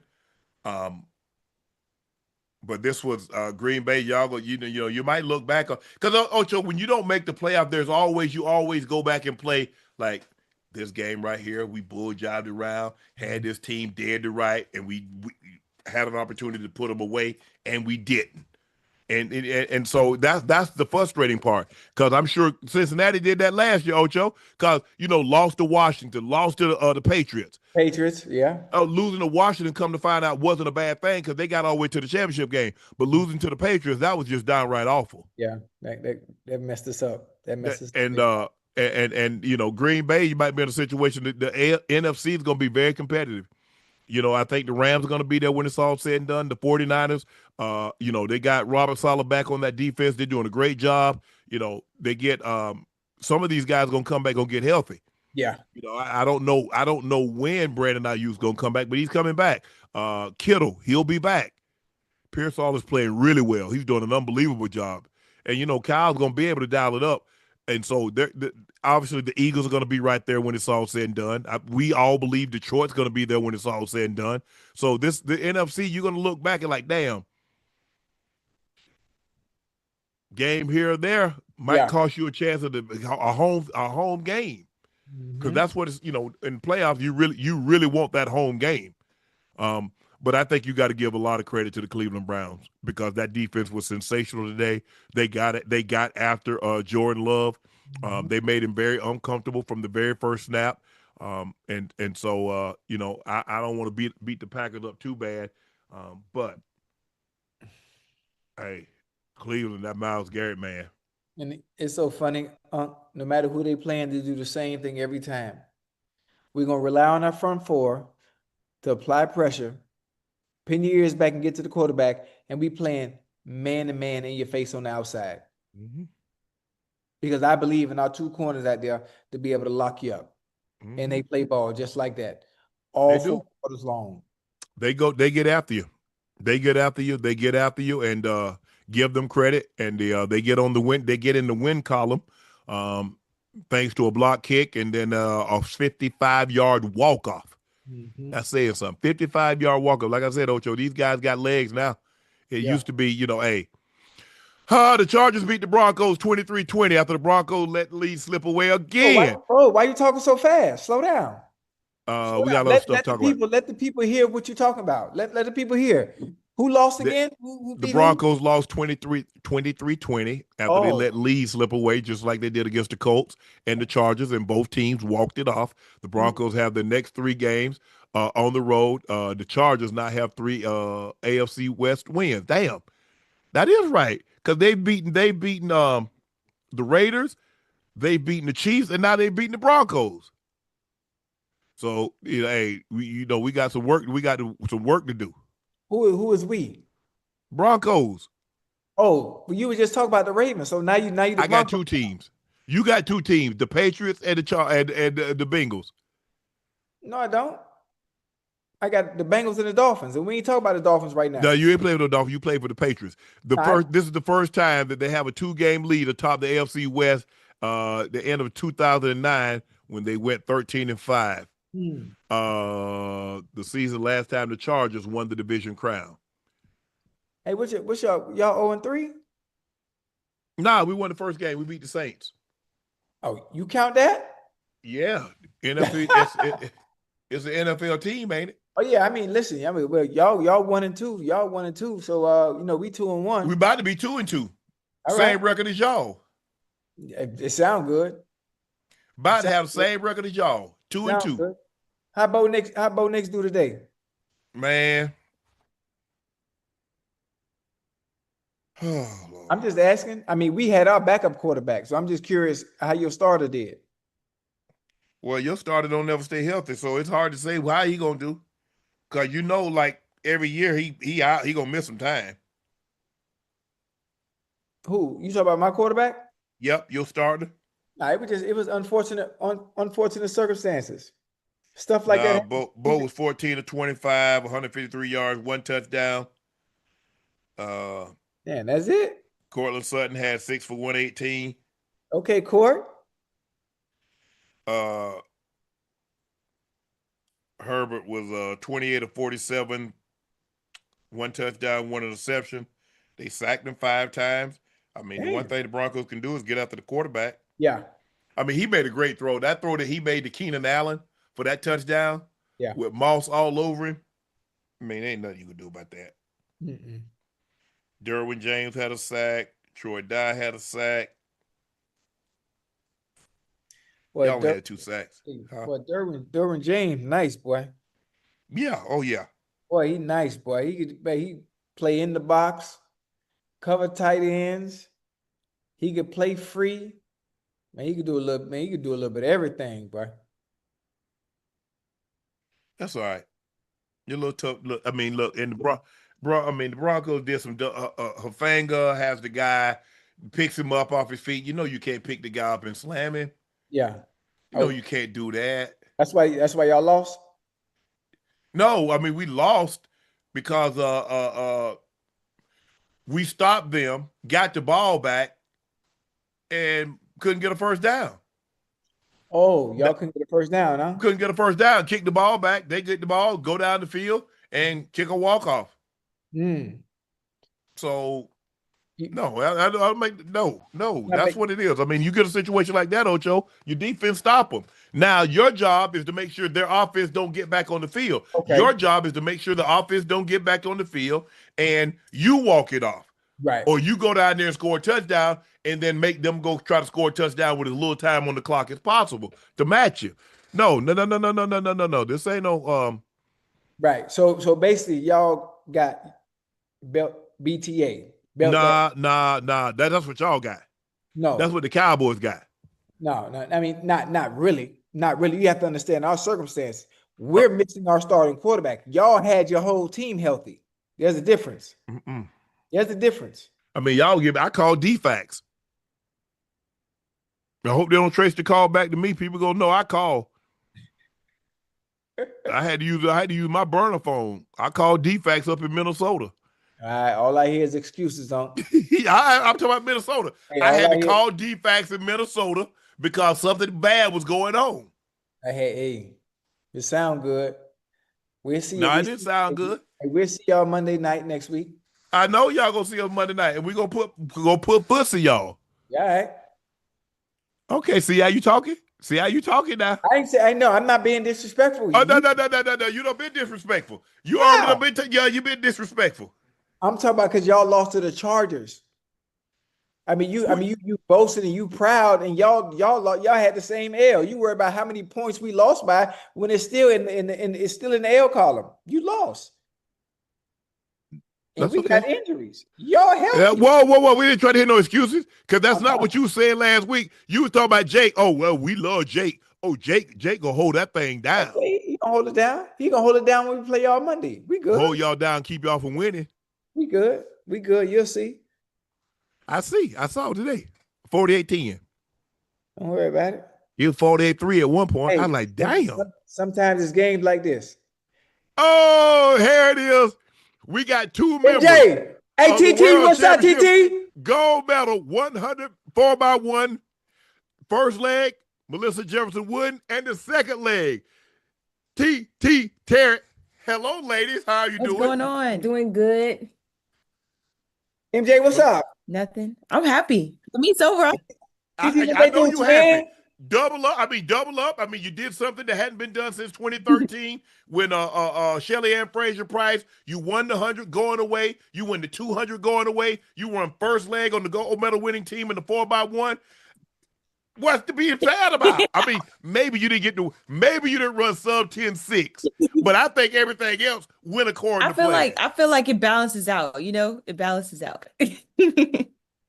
But if you'd ran sub 10.6, maybe you wouldn't have been as hungry coming into next year, because what they got, the ultimate championships or something like that. Yep, right. Okay, so ladies, you understand. Basically, it's going to come down to you, the Jamaicans. Great Britain normally has a great team. The Dutch have it's normally it's the Jamaicans against the Americans. That's normally what it comes down to. We'll sprinkle a little Great Britain in there, but Jamaica, we like you, but we don't love you, because y'all always trying to take medals off our necks. So it's raining. You understand that? Look, man, we can't have no slip-ups. We can't let this baton slip out. We got to be perfect. So, Melissa, when the gun goes off, pow, you take off running. Tell me what's going through your mind. And TeeTee, as you see her coming in, when you get ready to get the baton, I want to know what's going through your mind. So for me, when the gun went off, it was just like, try to eat up as much ground as possible. And then I knew, so I could visibly see TeeTee's mark, but obviously it was raining. But it was raining last year in Paris when we won too. So it was like, we kind of been in this situation before. And then I knew once TeeTee took off on the mark, I was like, even if we would rather play it safe than play it, risky with the rain and everything. So TeeTee got out and I got the baton in her hand the best way I could at the moment. And we just kept it pushing. Okay, TeeTee, you get it. You already said you the greatest second leg runner in the history. So you get this, and so you offer run. I said, kill him, TeeTee. Don't go. So for me, it was myself just making sure I wait for Melissa to hit the mark, because obviously it was raining. You could barely see out there, but everybody was dealing with the rain. And I'd rather take out late than too early. So I think I may have took out maybe just a tad bit too late, but I know if she run up on me, we still safe, and I could do what I still could do what I needed to do. We kind of got the baton where I had too much of the baton, but I was like, this is not the time to try to fiddle with it running down the track. It's already raining. You don't want mishap. So as I was approaching Kayla, our third leg, I was like, let me just give it to her like this. So it was like she had the bottom of it, and she got the bottom half of it. So I was like, I'm gonna just play it safe, make sure I stay in my lane, I don't impede nobody, and just let Kayla do what she do. Yeah, because when you headed to Kayla, I thought she had a torch. And when she had it down at the bottom, I was like, well, damn. Okay, she takes off, and now she goes around, and she passes it to you pass it to Kayla. Kayla did something I don't know very many people know. She was running, and at the last second, she made an adjustment so she could give it to Sha'Carri.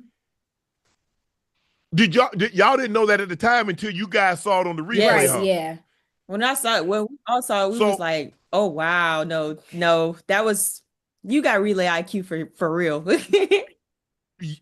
But she said, and I heard her talking to Lewis. She said, I was thinking about it all the time. She says, I'm not gonna fiddle with it until I get closer to Sha'Carri, because the last thing I want to be doing feeling willing, and next thing you know, it's on the baton, and we happen to be in a favorable position. Now, just let me get the thing to Sha'Carri, and hey, whatever. Hey, we're here now. The likelihood of somebody running Sha'Carri down, even though this year she hadn't been the Sha'Carri of old, still the likelihood of somebody running her down wasn't very likely. That's for sure.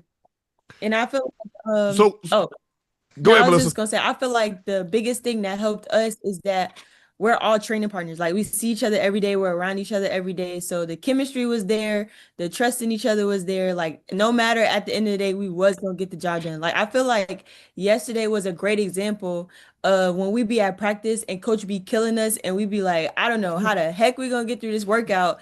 But we somehow managed to finish the workout, and then afterwards we'd be like, see, even though it hurts, like it wasn't really that bad. Like I feel like that was a Right. great example of how our lives been this whole whatever months. So obviously that world record, that 40-82, is that in the back of you guys' mind? I would say it's in the back of our mind, but it's not something that we constantly always say, oh, we need to try to get this time, we need to try to get this time, we need to try to get this time. I think it's something that would just happen naturally over time. If you want it too bad, that's when you don't really get it when you want it. But I feel like with the chemistry that we have with each other, us doing relays more often with one another, that it will come in due time. Yes. And the guys finally was able to get the baton around the track. And we had Kenny on just last night. I said, bro, can y'all stay in your zone and get the baton around the track? And they did. Yeah, they did. Kristen did a great lead-off leg. He hit Kenny. Kenny passed it off to Courtney. And then once we got into Noah, deuces. So were you guys, because obviously the men closed it out, so were you guys watching the men run? Because look, no matter what you think, Canada's gonna be there, and when it's all said and done, the Canadians gonna be there at the end. They go them, I don't know. I was like, hold on. Y'all ain't have not one person in no finals up other than DeGrasse in the 200. How the hell y'all keep winning the gold? Because they got that chemistry. If you think about it, the past championships, it's been just about the same exact 4 people. I know for sure it's been the same 3 with Aaron Brown, DeGrasse, and Jerome. And then the other dude, Brennan, has been on there for a while with them as well. So they have that chemistry. And we tell people often that it's not necessarily the fastest 4 people. It's the 4 that has the best chemistry to get that baton to be smooth around the track. But we was definitely standing there watching, because obviously one of our training partners, Aaron Brown, runs for Canada. And when he comes to these championships, he get in the mode where he don't speak to our guys. He don't say nothing to our he like, I don't know y'all. So that's kind of how he was acting here. So we was telling our guys. Oh, he had it all brand new.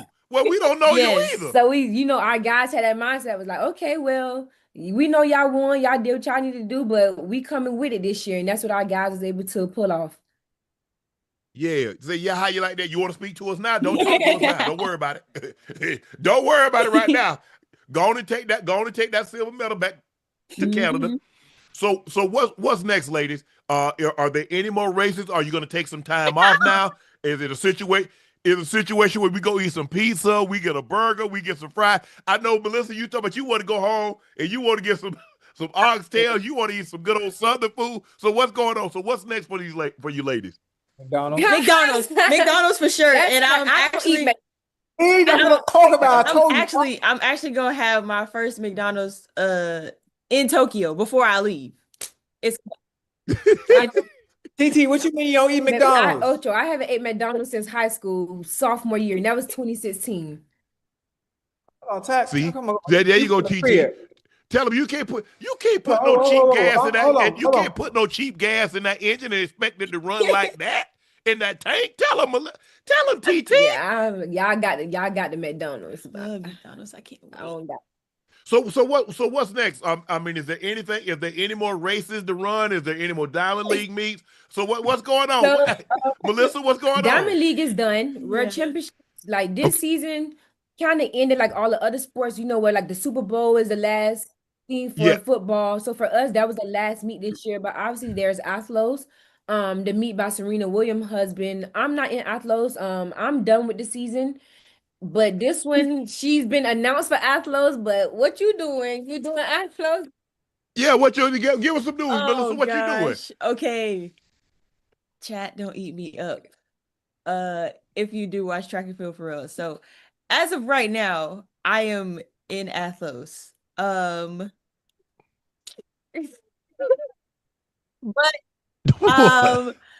it's looking like I might not be competing in Athlos. I might still be there, Wow. but I probably won't be competing. I probably will be shutting my season down.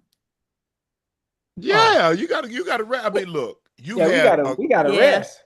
Hey, yeah, I mean, when you look at it, MJ, you look at what you've been able to do, the times that you've been able to run. I mean, back-to-back 10-6s and come over here and you run the 4 rounds and you do what you did 10-61 and then you run 4 rounds and you run 21-68. I mean, hey, you deserve Thank a break. You deserve a break. Hey, take some time off, go home. I know you're not gonna lie yourself. I mean, so let me ask you this: like an off season, TTU and MJ.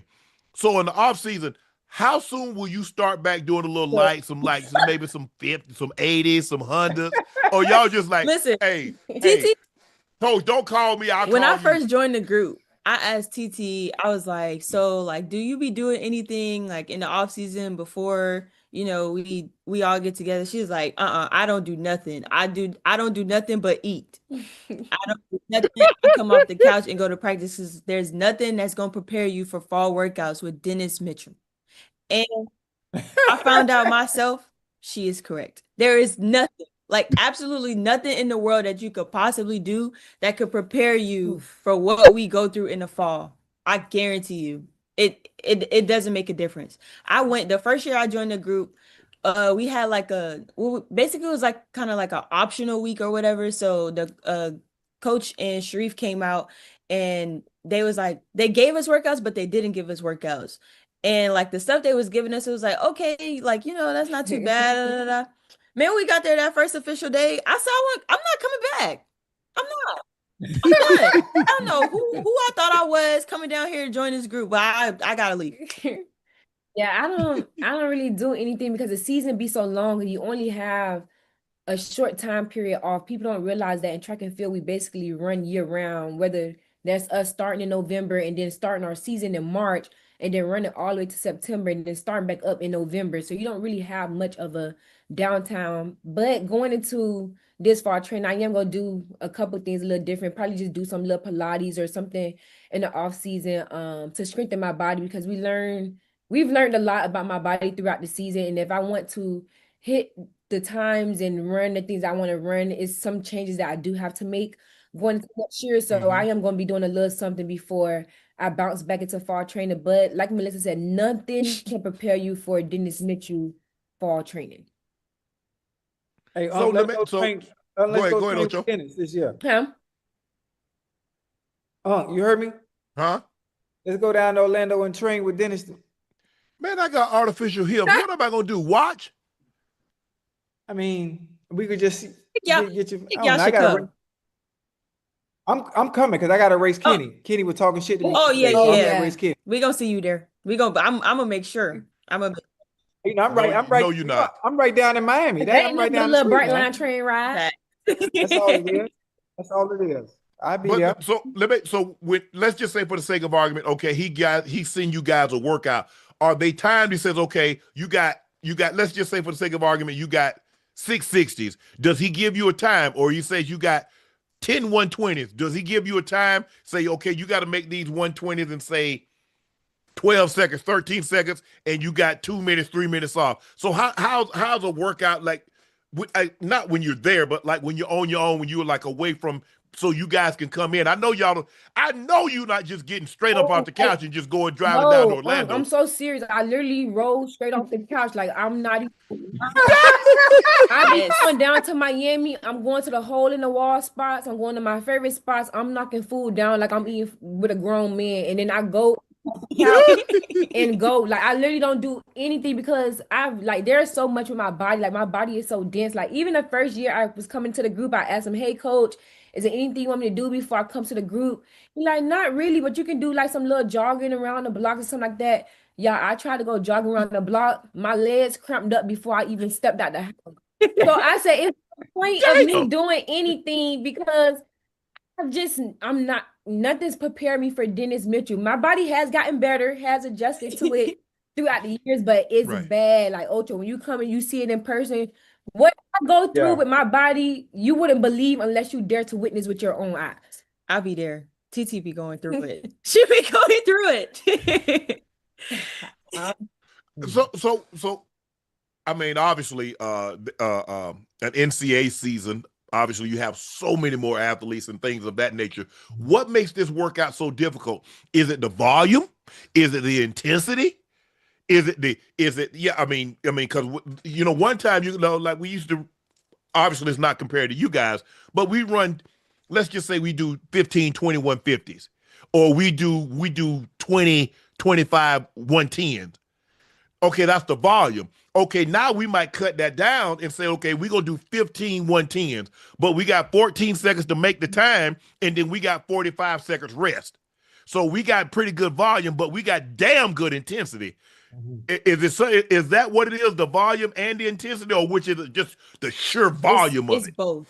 It's both. Like, okay, I will say when we get back, like the first week be rough, obviously, because most of us is just coming off the couch. But coach is also like he sees us, so he's like, all right, like, like let's just get the body back moving, but like most of the time, so as the week progresses or as the weeks go on, like it'll go from just finish the workout to like, no, I need you to be hitting these times through these splits and all that stuff. Like if anything, I think the thing that makes it the hardest, which was the biggest challenge for me coming in, was when we run, like he wants all of our runs to be very consistent. So like say for instance, like we'll have, or I won't say we'll have, I ain't never ran that. Say for instance, we 600. 500. Well, yeah, 500. So like say for instance, like, and I feel like in anybody else's camp, like if they have a 500, they'll try to blast the first 100 or first 200 and then like settle in for the next one and then just try to finish hard coming home. But coach is like, nah, if you're gonna start out that fast, you need to finish that fast type deal. Oh, hell no. Yeah, no. Hell to the One thing dog. about his coaching is we go through, he like to time the hundreds. So like Melissa said, we have a 500. If you come through that first 100 at 20 seconds, he wants your second 100 to be 20 seconds. Each one, he wanted it to be 20 seconds. Obviously, the 400 and 500, like the last 200 will probably get a little bit slower, but he don't want you coming through at 14 and then now you fade into like 26. That was something Oh, okay. Yeah, okay. I see. Okay. He wanted me and I'll get out.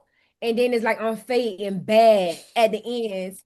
Got to the point where coach, so he just be like, okay, TeeTee, you don't try to run with the girls today. I need you to make your own group, and this is the times I need you to hit. These are the times I need you to be consistent with. And that's something that I've learned throughout the fall training of just trying to get better like that and keep decreasing each week, because normally coach have we repeat the same workouts 2 weeks in a row. So like we'll do it the first week, don't know what you got until you get to the track. And then the next week we know what we got. And sometimes he may add an extra set or something to it, but your body kind of get used to it because it knows what's coming. What to expect. Whereas that first week, you don't know what to expect, what he can throw at you. And for me, coming from the NCAA system, where we was in spikes the first day we started practice, to someone like Dennis Mitchell, where you start in the grass for weeks, and then you go to the track and you still in flats, and then you go to spikes. That was something my body had to adjust to. I went from doing so much intensity to doing straight volume and intensity that my body just had to find a way to respond to those situations and be able to. You got to adapt to that type of training. And like I said, it's been getting better over the years, because where I started from, baby, with a cramp up, the hamstrings cramp up, everything be cramping up at the same time. But it's gotten better over the years. Still some more stuff to figure out, but we gonna figure it out. You started from the bottom, but now you're here. I mean that running, people don't understand that. I mean, like I said, we used to do the track workout. It's nothing like you guys, because we see the guys that actually ran track, and we looking at the time they ran. We're like, oh no, we couldn't do with two of those. Yeah. And we be done. And you guys to be. So how long does a workout normally take? Hour, 2 hours? It depends on us. Yeah. If we BSing around and we lollygagging and we just talking and kiki-kiing, it'll be pretty long. But if we trying to be in and out, do our drills on time, it'd be pretty quick because it'd be short workouts. Yeah. And Especially then, in the fall. Yeah, especially in fall training. Then like we have like repeat 100s. Well, those just hundreds. They be quick, but they be deadly. That's TT's kryptonite for sure. I just had to learn to deal with him, because when I came in the group and was injured, that's the only workout I could do. Oh, I hate him. And I just, yeah. So you hate the repeaters? Oh, I hate him bad. Oh, Coach, no, he'll be trying. That's how he tried to get me. He said, "I need you to finish. I need you to lead this last one, knowing I'm dead in the back." She over there, I don't even know why he's saying this. Hey, Coach, a predator will attack from the back. I got to make sure everybody's safe up front. So let me go on and hang back here. Well, ladies, I just wanted to say, Nightcap family, we're extremely proud of you. Melissa, what you've been able to do, congratulations. We love you guys. We try to show as much support as we can. The track and field family. TeeTee, hey, unbelievable second leg run. You did the same thing in Paris. You did it again in the World Championships. Congratulations. Hey, Ocho and I, we expecting a low time. We expecting, 1080. Oh. We expecting a 10-7. We sub 1080. We going below 1080s. We done did. Okay, so we can expect the sub 1080. Look, TT, if anybody is long overdue for a sub 10-8 performance, it's TT Terry. So I'm excited for next year for her. I'm excited for both of you guys. I don't know what's really going on. TT, are you gonna do indoor season? Are you doing indoors? No, we don't really do indoor since the season be so long. And then also with Coach, we just never really did indoor. Like my first time ever doing indoor was in college, and then my last doing indoor was college. Coming from South Florida, you don't really have much indoor meets or any indoor tracks at all. Besides, they just built one in Gainesville. But I was never a big indoor person. I just did what I needed to do in college and then never touched it again. But I am interested in doing it at least one of the years while I'm professional, just to see where I'm at. No.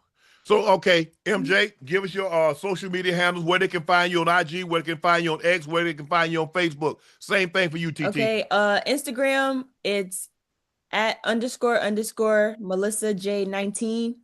And on X is at Melissa Janae 21, and Facebook is Melissa Janae. Okay. Me for Instagram is can only be me __, and then on Twitter is TT Terry _, and then on Facebook is just TT Terry. It could have been just TT Terry on IG. No. What happened was, so I started building my fan base in high school, and got used to can't only be me __. And then when I was going to change it, I ended up getting verified. And then once you get verified, you try to change, you got to do all this documentation. And then a lot of people love the can't only be me __, and that's all they knew. So I didn't want to change it on my OG T babies, and then they confused trying to follow me. So what I did was I just put Twanisha TT Terry in my bio. So if you do search my name, it'll still take my page. It'll show up. Yeah. All right. Well, ladies, congratulations. Go ahead, MJ. I just want to say, TT also has a children's book, TT's World Adventures, that she made for the little T babies. Okay. And then she also has a foundation. Tell them about your foundation, girl. Tell it. Yeah, tell us about it. Yeah, so I do have a children's books, TT Terry's World Adventure, available on Amazon or on my website if you want an autographed copy. And then I have my nonprofit and foundation, Starting Blocks for Dreams Incorporation and Starting Blocks for Dreams Foundation. The nonprofit is a 501c3, so if you donate to it for the companies or the big timers, it is a tax write-off. But basically, the mission is to provide services and resources to socioeconomically challenged, talented youth by providing them services through community support initiatives, educational programs, and just pouring back into the community. I feel like that aspect is missing these days for the young athletes, Whereas when I was growing up, it took a village to help me get to the level that I am today. The days my parents couldn't even make track meets or even go out the state with me. I had the coaches to step in. I had people to step in and purchase my packages or purchase my uniforms. And I feel like a lot of that is missing for the youth today. They're so talented, but they just don't have the resources and falling short of being able to achieve their goals, achieve their dreams. So I started that this year. And I'm in this off season. That's gonna be my main focus, is getting things up and running and scheduled on how I want to go into next year to start giving back. I want to start locally in Miami, giving back to my hometown, and then eventually venture off to other states and other countries and other areas. Well, congratulations, ladies. Melissa, congratulations on a great season, great world championships.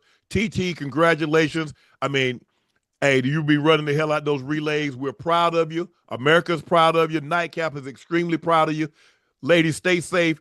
Good luck next year, and come back and talk to us again when we do this thing all over. This is going to be a recurring theme because I'm expecting you guys to win a lot more races, a lot more medals. So congratulations, ladies, and thanks for joining Thank Nightcap. you.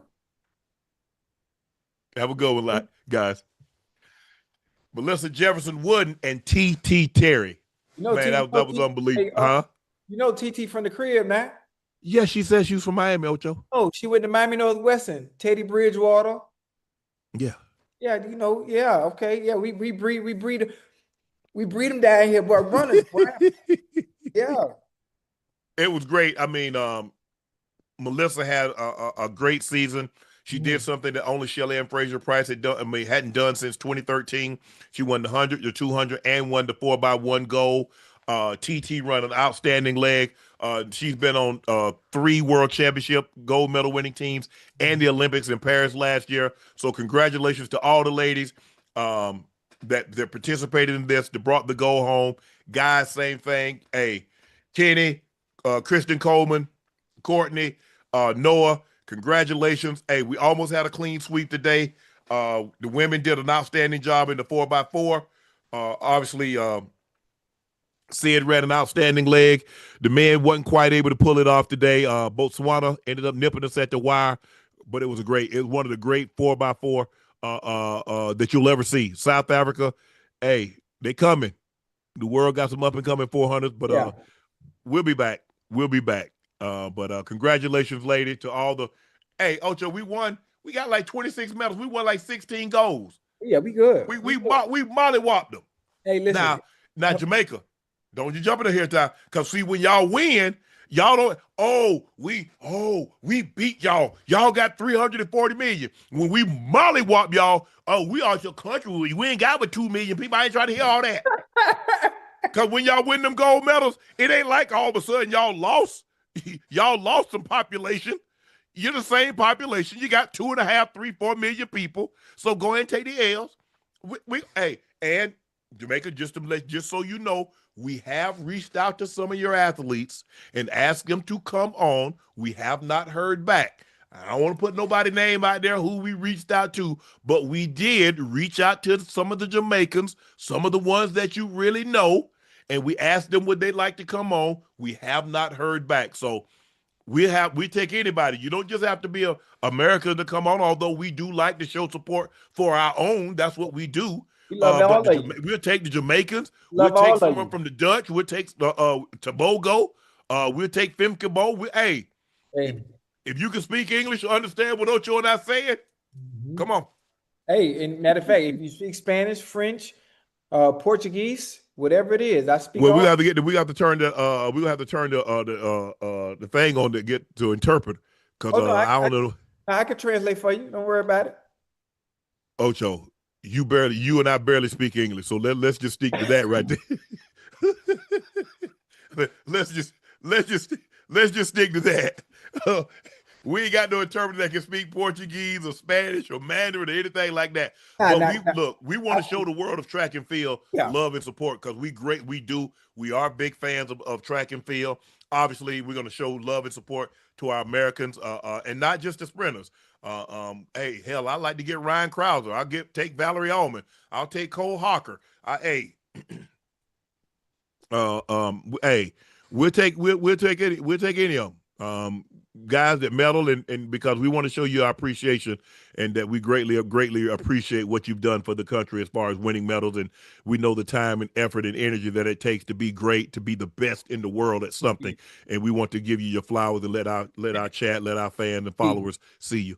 You know what I do like too, about With that. having those that run at the highest level on here Mhm. is the fans or the people in the chat or the people that are watching on TV, they get to see the finished product. They get Yeah. to see the end product, but they never get to hear the stories about the work that's put in Oh, throughout yeah. a long season to get to where they are now, to understand why they're running the time that they are running. So I like hearing TeeTee and Melissa explain the workouts and how difficult the training is, and Mhm.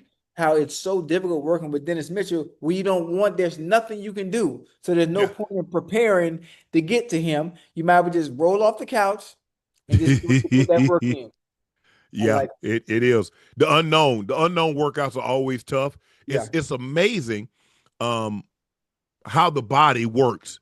Cause like if I go into the gym, I mean, when I used to do CrossFit, Ocho, Yeah. I like to get there. I like to get there and see the workout on the board. Then Okay. I can visualize it, what I'm gonna do. But if Right. I got there late, if I was running a few minutes late and just warmed up and got into it and didn't really know what to expect, the workout seemed so much harder. It was like my body was compared, like, okay, Shannon, you got 50 kettlebell swings, you got a 500-meter row, you got a 30 cal back ride, you got Damn. 15 squat to press, you got 15 pull-ups, you got it's like my mind's like, okay, that's what I got. That's what I got. Wait, what was that? It was CrossFit? Yeah. Oh, hell no. I mean, sometimes, Ocho, you go there and you just have you'd have a 5,000-meter row, or you have a 10,000-meter row, or you have 100 or 200 cal bike ride. But your boy, before your boy got there, hey, your boy used to row. Yeah. You can still do it? Oh yeah, I can still row. Yeah, I still row. I still that because that's really rowing, and I do the assault bike. Right. I once did 50 cals in a minute. Anybody do CrossFit, that's a good time. O'Shea was hell when he was well. Row. My best is like in the 1,000 meters, I could do like 257-ish, 258. I think for 5,000, I think the best I've done is like 17 minutes. Wait, so you don't do CrossFit no more? I'm trying to find a gym. I like to do the classes. I don't really be doing I like to do the class because I ain't really trying to do all that. I ain't Like trying to do what the CrossFit games. Right. I like it broken down in the class. There, 25, 30 people, and we all do it. I ain't really trying to do it. Whoa, you cooking, Unc, you cooking. Now you just gave me an idea. What? We need to do CrossFit competition, duos, me and you competing against other people. Man, Ocho. First of all, Ocho, Hey, I can't go below 90 degrees in the squat because I don't that's want my fine. hip to That's pop fine. out. We'll have a spotter. But We'll have a they go, spotter. but it's a no squat. So like I said, I can do the swings, I can do the snatches, I can do squat to press to a certain degree. I don't go below 90. I can do pull-ups. I Right. can, I can't do kipping pull-ups because of my shoulders. I got broken Shoulders, yeah. collarbones and all that scar tissue in my shoulders. But when it comes to the cardio aspect of it, Right. when it comes to a row, you doing let's just say you do 250 or 400 or 500, 750, 1,000, I can row. I can do the assault bike, 30, 50, 100 cals. I can do the erg, the erg bike. I can do that. When it comes to the cardio stuff, I can do the swings. I can do the push-ups. I can do, the renegade row. I can do things like that. I can do all that. Yeah, we're gonna do that. We're gonna compete. We're gonna compete. We're gonna compete against somebody. And I think I'm gonna put in the application, the application for me and you to be on Survivor. Survivor. Yeah. Oh Lord. Ocho, when you think we got time to be on Survivor and do this? No, I mean, Survivor ain't nothing but a week of filming. No, it's longer than that, Ocho. Well, we're gonna make it short because we're gonna be the first ones about that bitch.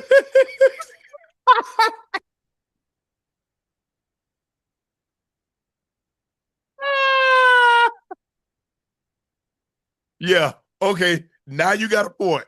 Now you make a very very valid point. Cause we definitely gonna be up out of that thing quick.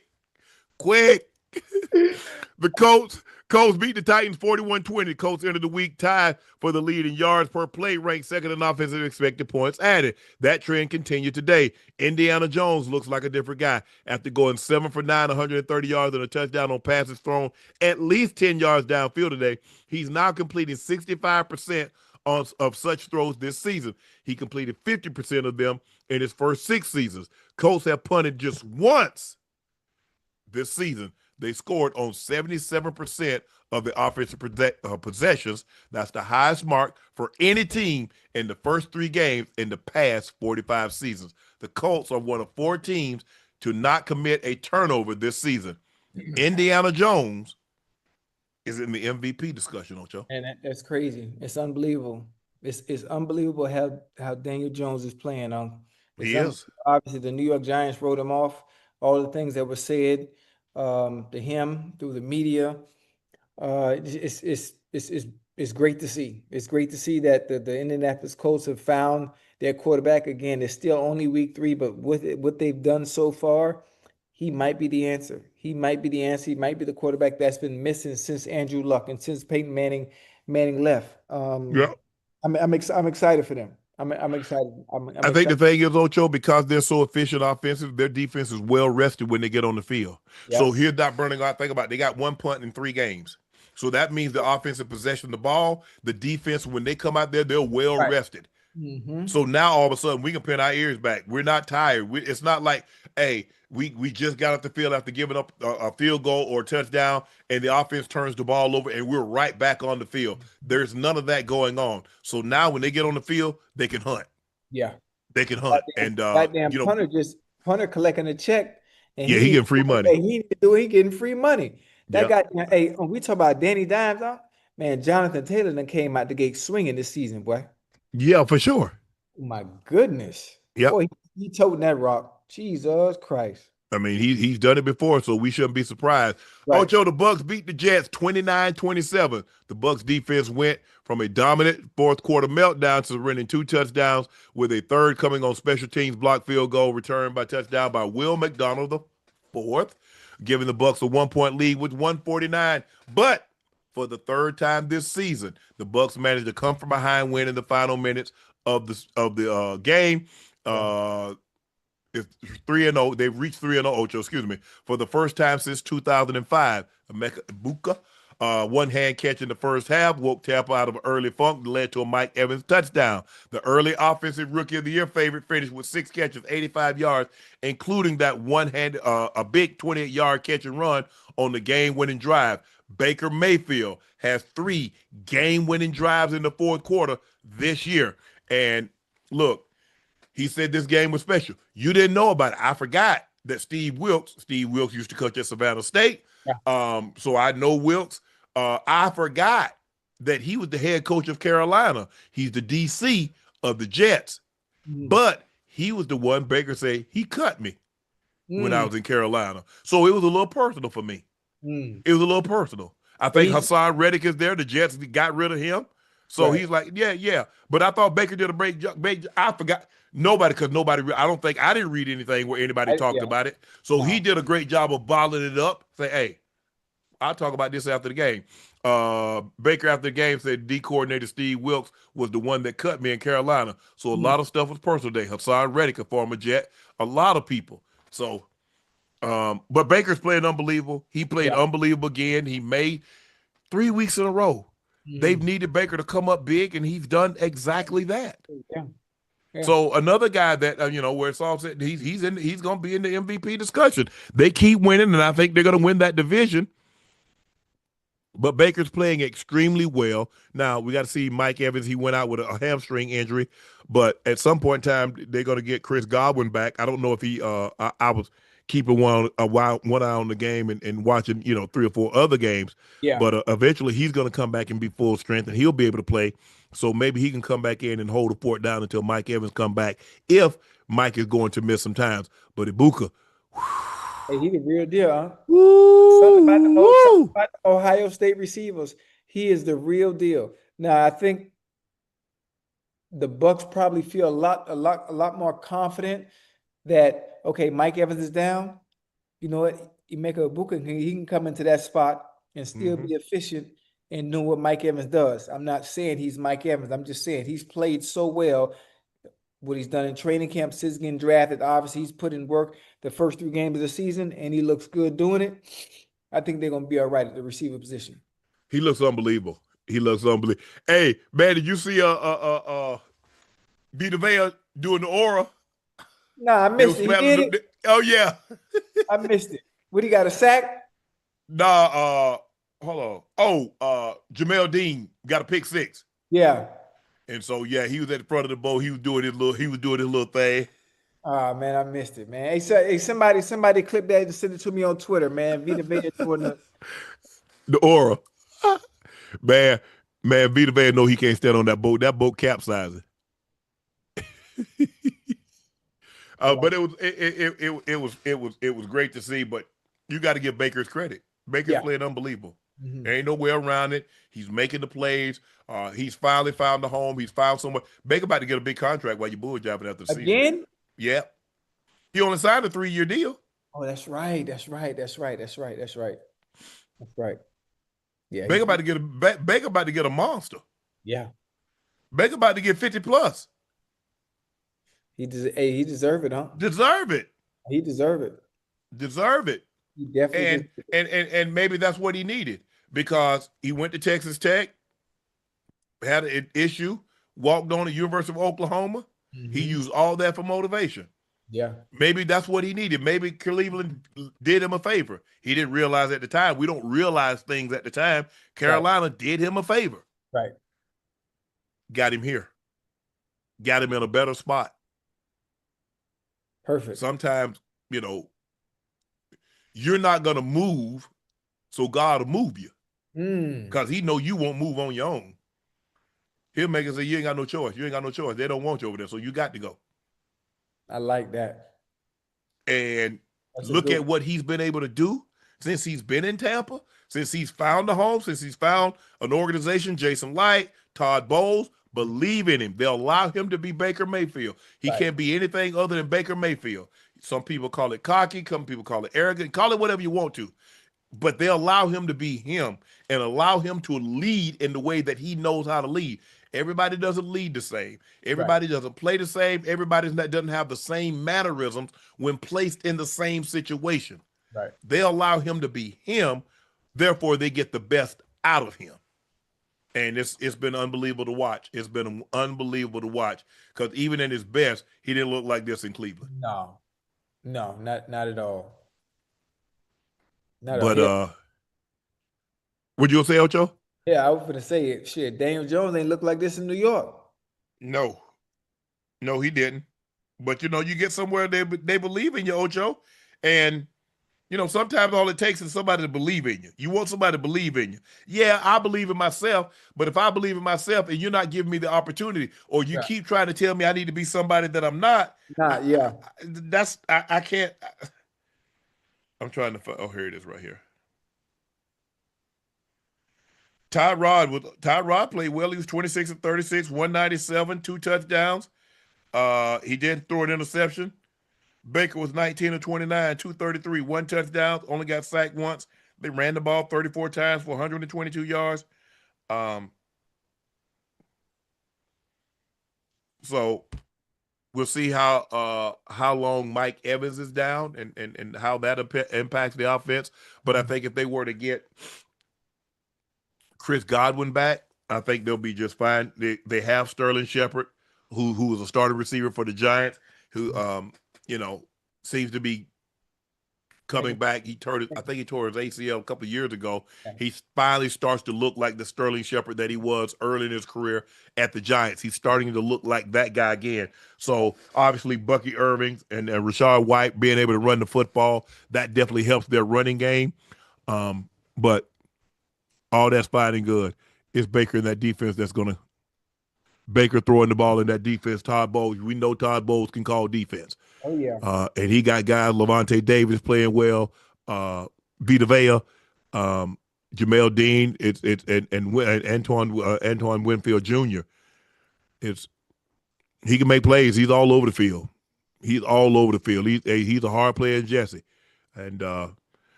let's be real. Tampa the cream of the crop in the NFC South. Yeah, absolutely. I mean, I wish there was something. I wish there was something. Ocho, Penix need to get that thing together. And they cut Young Wei Koo. They might need to get him back. Have you left yet? Come back. Hey, man, kicking is very difficult, It's a lot of pressure. It's a lot of pressure on them kickers, man. They done made them There's a lot of pressure on everybody out there. Yeah, but I think kickers are a little bit more so. Listen, the game is on the line with your leg, on your foot. That's a whole lot of pressure, man. Well, we don't have pressure on us to get your ass in position so you can have the pressure on your leg, your foot. Yeah, you're right. You're right about that. Quarterback got pressure. He got to throw the ball. Offensive line got to have pressure because they got to make sure they got to get beat and hit the guy in the back of them fumble. We got to pressure. We got to make sure we catch the ball and not pop it up in there and get picked off. So everybody dealing with pressure. Everybody got to deal with something. Bring your ass, funky ass out there and kick that ball through the upright. Well, listen, the Falcons, Arthur Blank, if you need your kicker, if you need your consistent kicker, you got one right here. They ain't never miss. And I mean, they ended up taking Penix out and put First Cousins in. That ain't good, Ocho. Hold on. See, that's one of the few games I couldn't see. I was watching. He was bad. Penix was awful today. Was that bad? He was terrible. Terrible. Capital T. Damn. One game. Hold on. It was that bad where they had to put goddamn Kirk in? It was bad, Ocho. He was awful. Jesus Christ. Well, what the hell was? He was underthrowing. He was throwing picks. He was just like, he was all over the place. It was not good. It was not good today, Ocho. As a matter of fact, let's go ahead and talk about it. The Panthers beat the Falcons 30-0. The last time the Falcons beat somebody 30-0, it was the Atlanta Falcons. They shut them out week 17. Carolina put the clamps on the Falcons. 11 quarterback pressures through 3 quarters. Flummoxed Michael Penix Jr. in a very ineffective day. Penix was 18 of 36, 172 yards, 2 interceptions, including the game-changing pick that Smith-Wade gave Carolina a 17-point lead. He threw one so late in the flat. It went the other way, huh? It wasn't good today, Ocho. It wasn't good. It wasn't good. I mean, he was all over the place. He was throwing it high, he was throwing it low, he was throwing it behind him. It was not good today. And Raheem, I thought, did a great job. Just say, son, come on over here. Right there. You're not gonna get it back today. So just come on over here and just watch for the rest of the day. Damn. Yeah, it was bad, Ocho. And we thought the Falcons were going to have a high-powered offense, Ocho. Yeah, they got Bijan Robinson. I thought too. They got what's the guy, the receiver from USC? Drake London. And they got Kyle Pitts. Mooney. And they, like I said, Bijan. They got Algier. Ray McLeod. Yeah, Ocho. They got a whole lot of weapons not to be, obviously to be putting up a donut. Raheem said that was an emotional win we had last week. We ride that emotional roller coaster. Today, we had an all-time low. Yes. I mean, I've been thinking about Ocho to get shut out in the game. Yeah. In today's game. You know who they played, right? Carolina. Yeah, they played the Panthers. What you talking about? I told you that's my team to watch out for. I told you now. You listen to me when I tell you now. I'm telling you. Keep pounding, y'all. Keep pounding. Ocho. Hey, Bryce Young, I see you, boy. Hey, Bryce. Ocho. Yeah. We got to have a conversation. Oh, shit. What happened? The Texans dropped to 0-3. The offense struggled again, scoring only 10 points. It's the third straight game in which the offense fell short of 20 points. C.J. Stroud led the unit, gained 119 yards of offense through 3 quarters. And now the Texans find themselves 3 games behind the Colts, 2 games behind the Jags in the AFC. C.J. Stroud has not thrown for 250 yards in a game since week 11 last year. Ocho, we got to have a conversation now. Well, all right, when you say have a conversation, now what's going on with C.J. Stroud? Oh, okay. I have no idea. I have no idea. Slump, maybe. A You 2-year slump? Because last year, because remember how he looked at his rookie year, everybody looking for CJ Stroud. And then yeah. last year.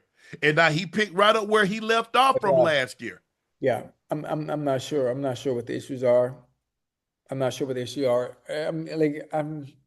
Is is he rushing things? Is he processing it the same way he did as his first year? Have teams now that they have film on him, are they able to confuse him and kind of make him indecisive on it when it comes to his decision making as a quarterback? I'm not sure. I'm not sure exactly what's going on. I mean, when I watch him play, He some don't look the same like he did his rookie year. That's for damn sure. what do you think? What do you think it is? I mean, he had 10 points today, Ocho. He was 25 of 38, 204, 1 touchdown, 2 interceptions. I know the quarterback gets the blame for most of the things, but you think is it more than just him in general? Hey, he getting credit for most of the things good too, don't he? Do Yeah, we never say is it him or you right. think it's somebody else? No, we give him credit. He's pulling the trigger. He's got to play better. I don't know what me personally, I don't know what's going on. I just know he has not played well. I mean, he played well here or there, but Right. this is not the guy that we saw everybody lauded over and raved about his rookie Right. year. He's Right. not that guy. He hasn't been that guy for an extended period of time. Mhm. And the question is, I need somebody to help me understand why. What is it? Because as far as I know, he's focused. I mean,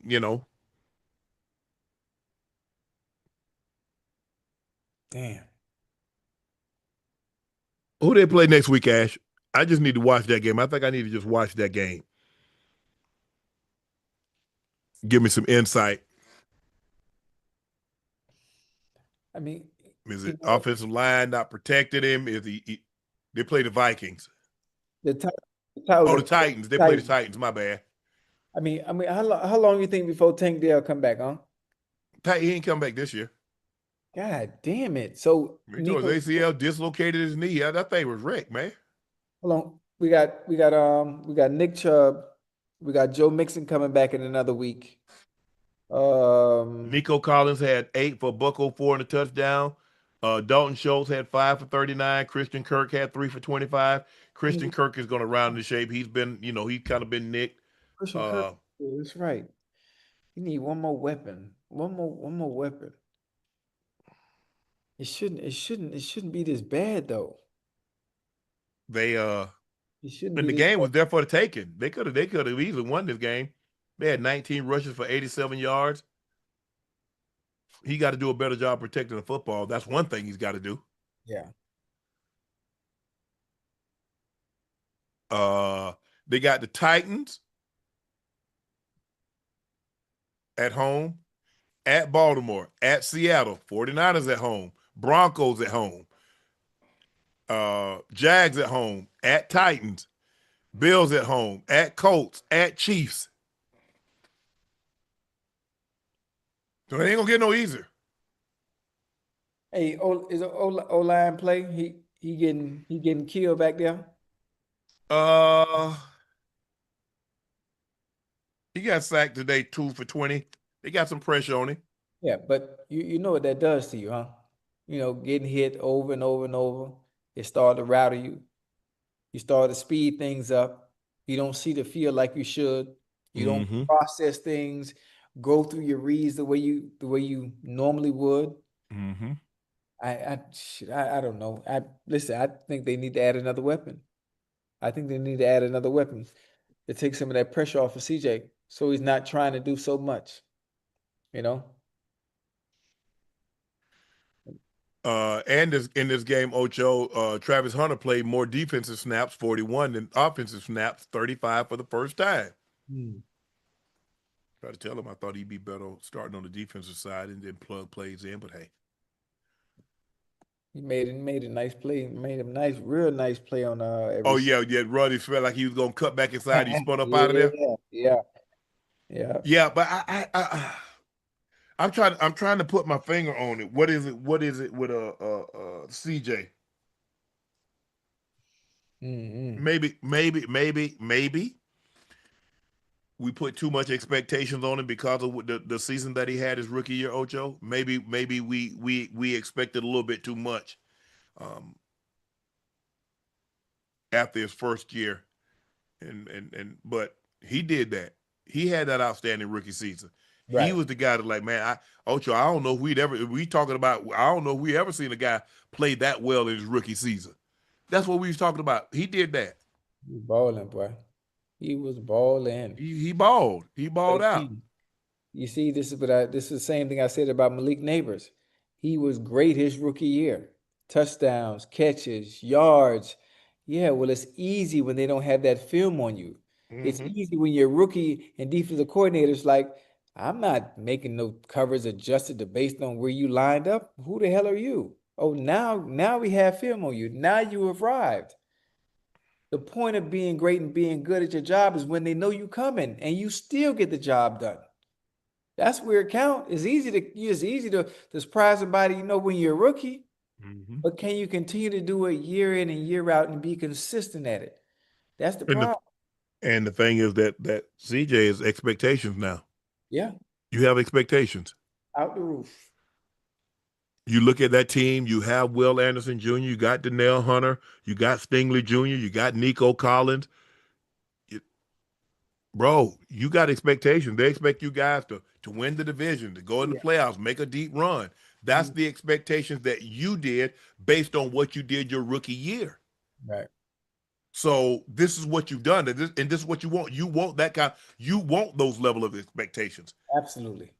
Because if you're not a good player, you don't have expectations. And for you to have the kind of expectations because of the way you played and the kind of the team they have around you, yeah, they can get better some better offensive line play. But CJ hadn't played well in a while, consistently. Yeah. Yeah, he have a game here or there, but consistency is the thing that makes us who we are when we're dealing with professional sports. It's the Right. consistency. It's the game in and game out. Everybody know you're not gonna pass for 300 yards every single game. You're not gonna throw 2, 3 touchdowns, but it's the consistent play. He's been very, very inconsistent. He's been up and down, and he's gonna have to find a way to level this thing off and get some calm, or but I'm surprised if you had told me that he was going to play like this to start the season. I wouldn't have believed it, Ocho. I No, wouldn't have believed it. absolutely not. Steelers beat the Patriots 21-14. Patriots committed 5 turnovers and an unofficial 6 after being stopped on 4th down in the final minute. Drake May lost a fumble, threw a pick. Ramondre Stevenson coughed it up 2 fumbles, one at the goal line. Both players turned the ball over inside the Pittsburgh 2-yard line. May has also thrown 2 more passes that could have been picked that were dropped by the Steelers. The last time the Patriots lost 4 fumbles in a game was against the Cleveland Browns in 1992 when Bill Belichick was the coach of Cleveland. The last time they had 5 turnovers in a game, Mike Vrabel was on the field with them week 13, 2008, also against the Steelers. Aaron Rodgers was pressured only 4 times, wasn't sacked on 23 pass attempts. Rodgers passed his former teammate, Brett Favre, number 4 all-time in touchdown passes with 510. Now Rodgers only trails Peyton Manning, 539, Drew Brees, 571, and Tom Brady, 649. Yeah, I think Tom Brady's on is safe. Yeah. That was an ugly game today. It was That good. It was. was an It ugly was. game today. Hey, But the Patriots, bro. I mean, Ocho, they fumbled the ball like 2-yard line in. Ball ended up going in the end zone. but you know what? He wouldn't have been back in the game if Bill was still there. But Bill don't Oh play. no, Hey, no, no, oh, no, you no. turn the ball over? Oh, come on over here, sit with me real quick. Come on over here and sit with me. But he do not play that, man. That's oh man, that's taking points off the board. You point Shay? Absolutely.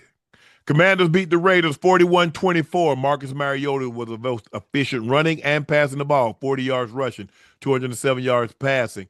in place of Jaden Daniels due to injury. But the Commanders made big play after big play. Deebo Samuel opened the game with a 69-yard kickoff return to set up his first score. Punt returner Jalen Lane returned the punt 90 yards for a touchdown. Jeremy Nichols broke a couple of tackles on a 60-yard touchdown run. Terry McLaurin, 59-yard catch down to the 1-yard line, set up another touchdown. And wide receiver Luke McCaffrey had a 42-yard reception cap scoring drive. It was big play after big play after big play, and the Raiders seemed like y'all want another big play? Go ahead. You have it. Y'all can have it. You can have it. But they look good without Jalen. Obviously, yeah. I'm not saying Marcus Mariota. There's no threat, but that's what you want. That's the kind of performance that you want to have when your backup comes in there, Ocho. You don't want to struggle, especially a team like the Raiders. You want to go ahead and put them away. They did that. They did what they were supposed to do. So they won that ball game. Seahawks beat the Titans 44-13. Seahawks ran up 38 points in the first half, seemingly scored every time they touched the ball, including on special teams. Seattle did not punt the football until the fourth quarter. 44-13. Oh, the Saints. Seahawks beat the Saints. Hey, the Saints bad. Does that even count? Are we counting that? Yeah, I guess we got to. I know it's an NFL team. I know it's an NFL game, but there's certain games you look at on your schedule, and you just go ahead and mark. We're gonna mark this off. Yeah, we're gonna mark this off ahead of time. All right, Ocho, we're gonna get out here on this one. It's time for our final segment of the evening. It's time for Q&A. Oh yeah. Oh, it's almost 2:00. I get 3 hours of sleep before I go to the gym. I done got big. Baba Patel. Hey, Tocho, how about them Bengals?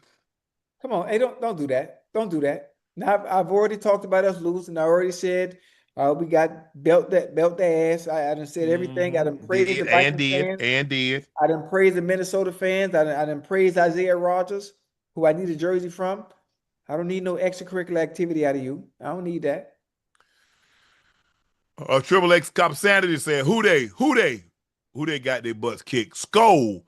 It's been 588 days and Unc still ain't got the money, Ocho. Got to catch them hands. Hey, Ocho, they say you got to catch them hands. Yeah, one thing about it, boy, these hands registered now. So just depending on how you want it. Let me know. Chef B said, we need 5,900 people to donate $1 since Ocho would never pay you back, and this is toward the balance.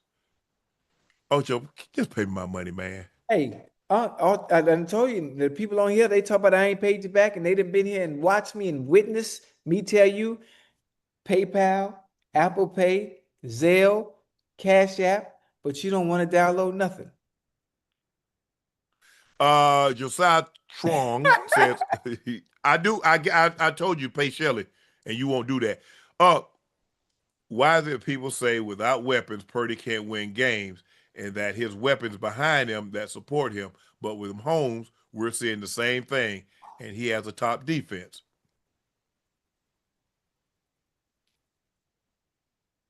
Wait, who has a top defense?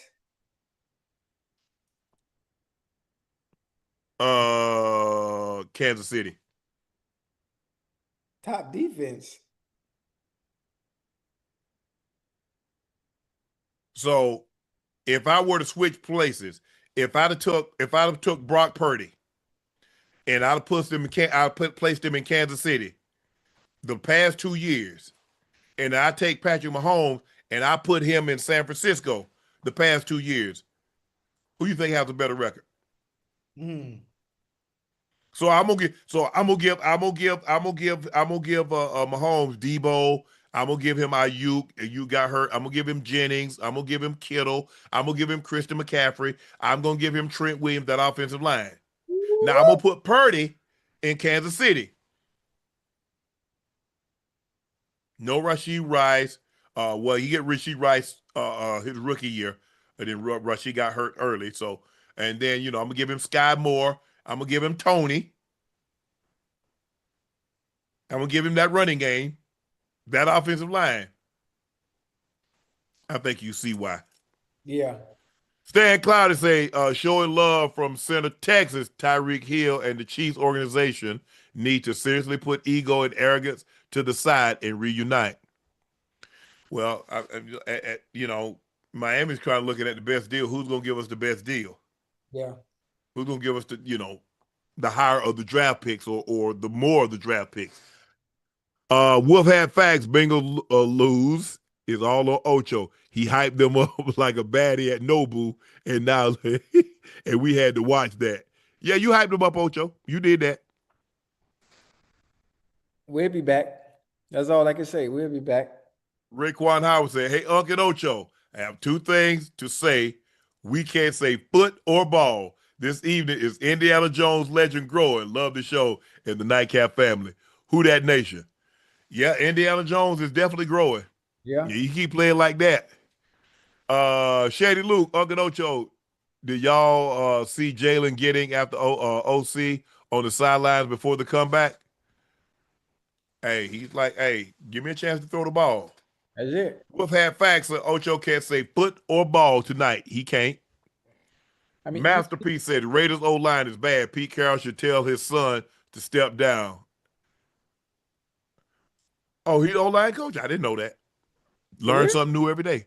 I didn't know Pete Carroll's son was the O-line coach. I didn't know that either. Bag on head. Poor Ocho roots for the Bengals and the Dolphins. Man, least you could do is forgive 5,900 he owes you. Nah, hell nah. I need all that.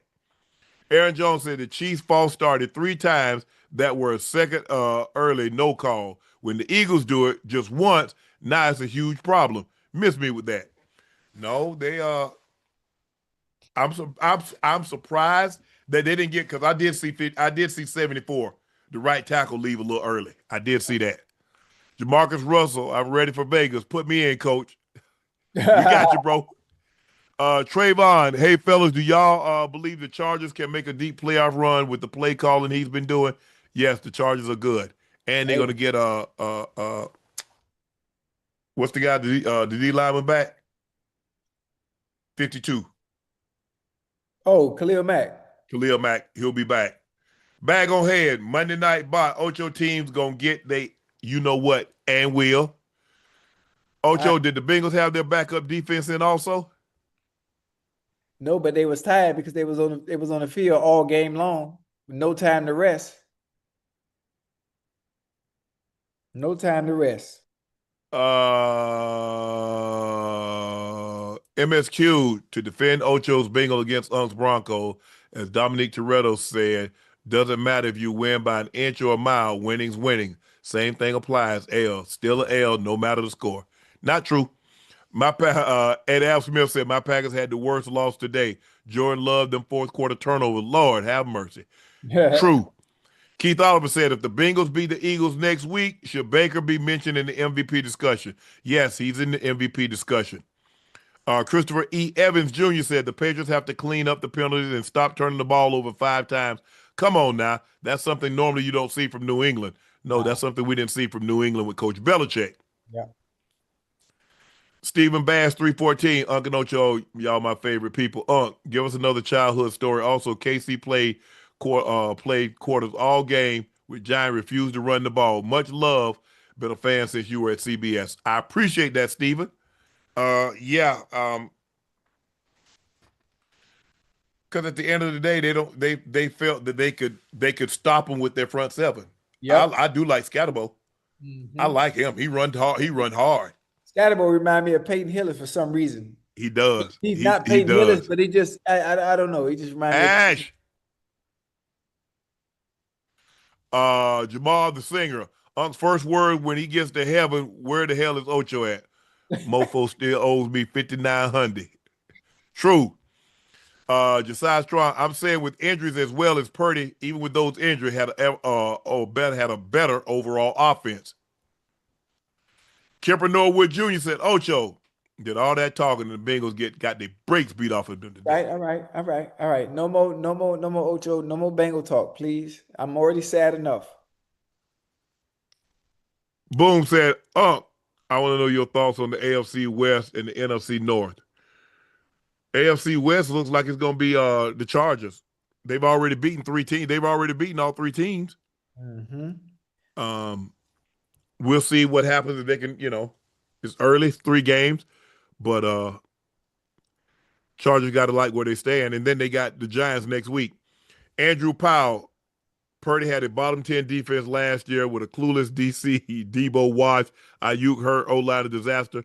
Mahomes bailed out over and over by the D. That's how you feel, huh? Man, y'all really think Purdy is the equivalent of Mahomes. Okay.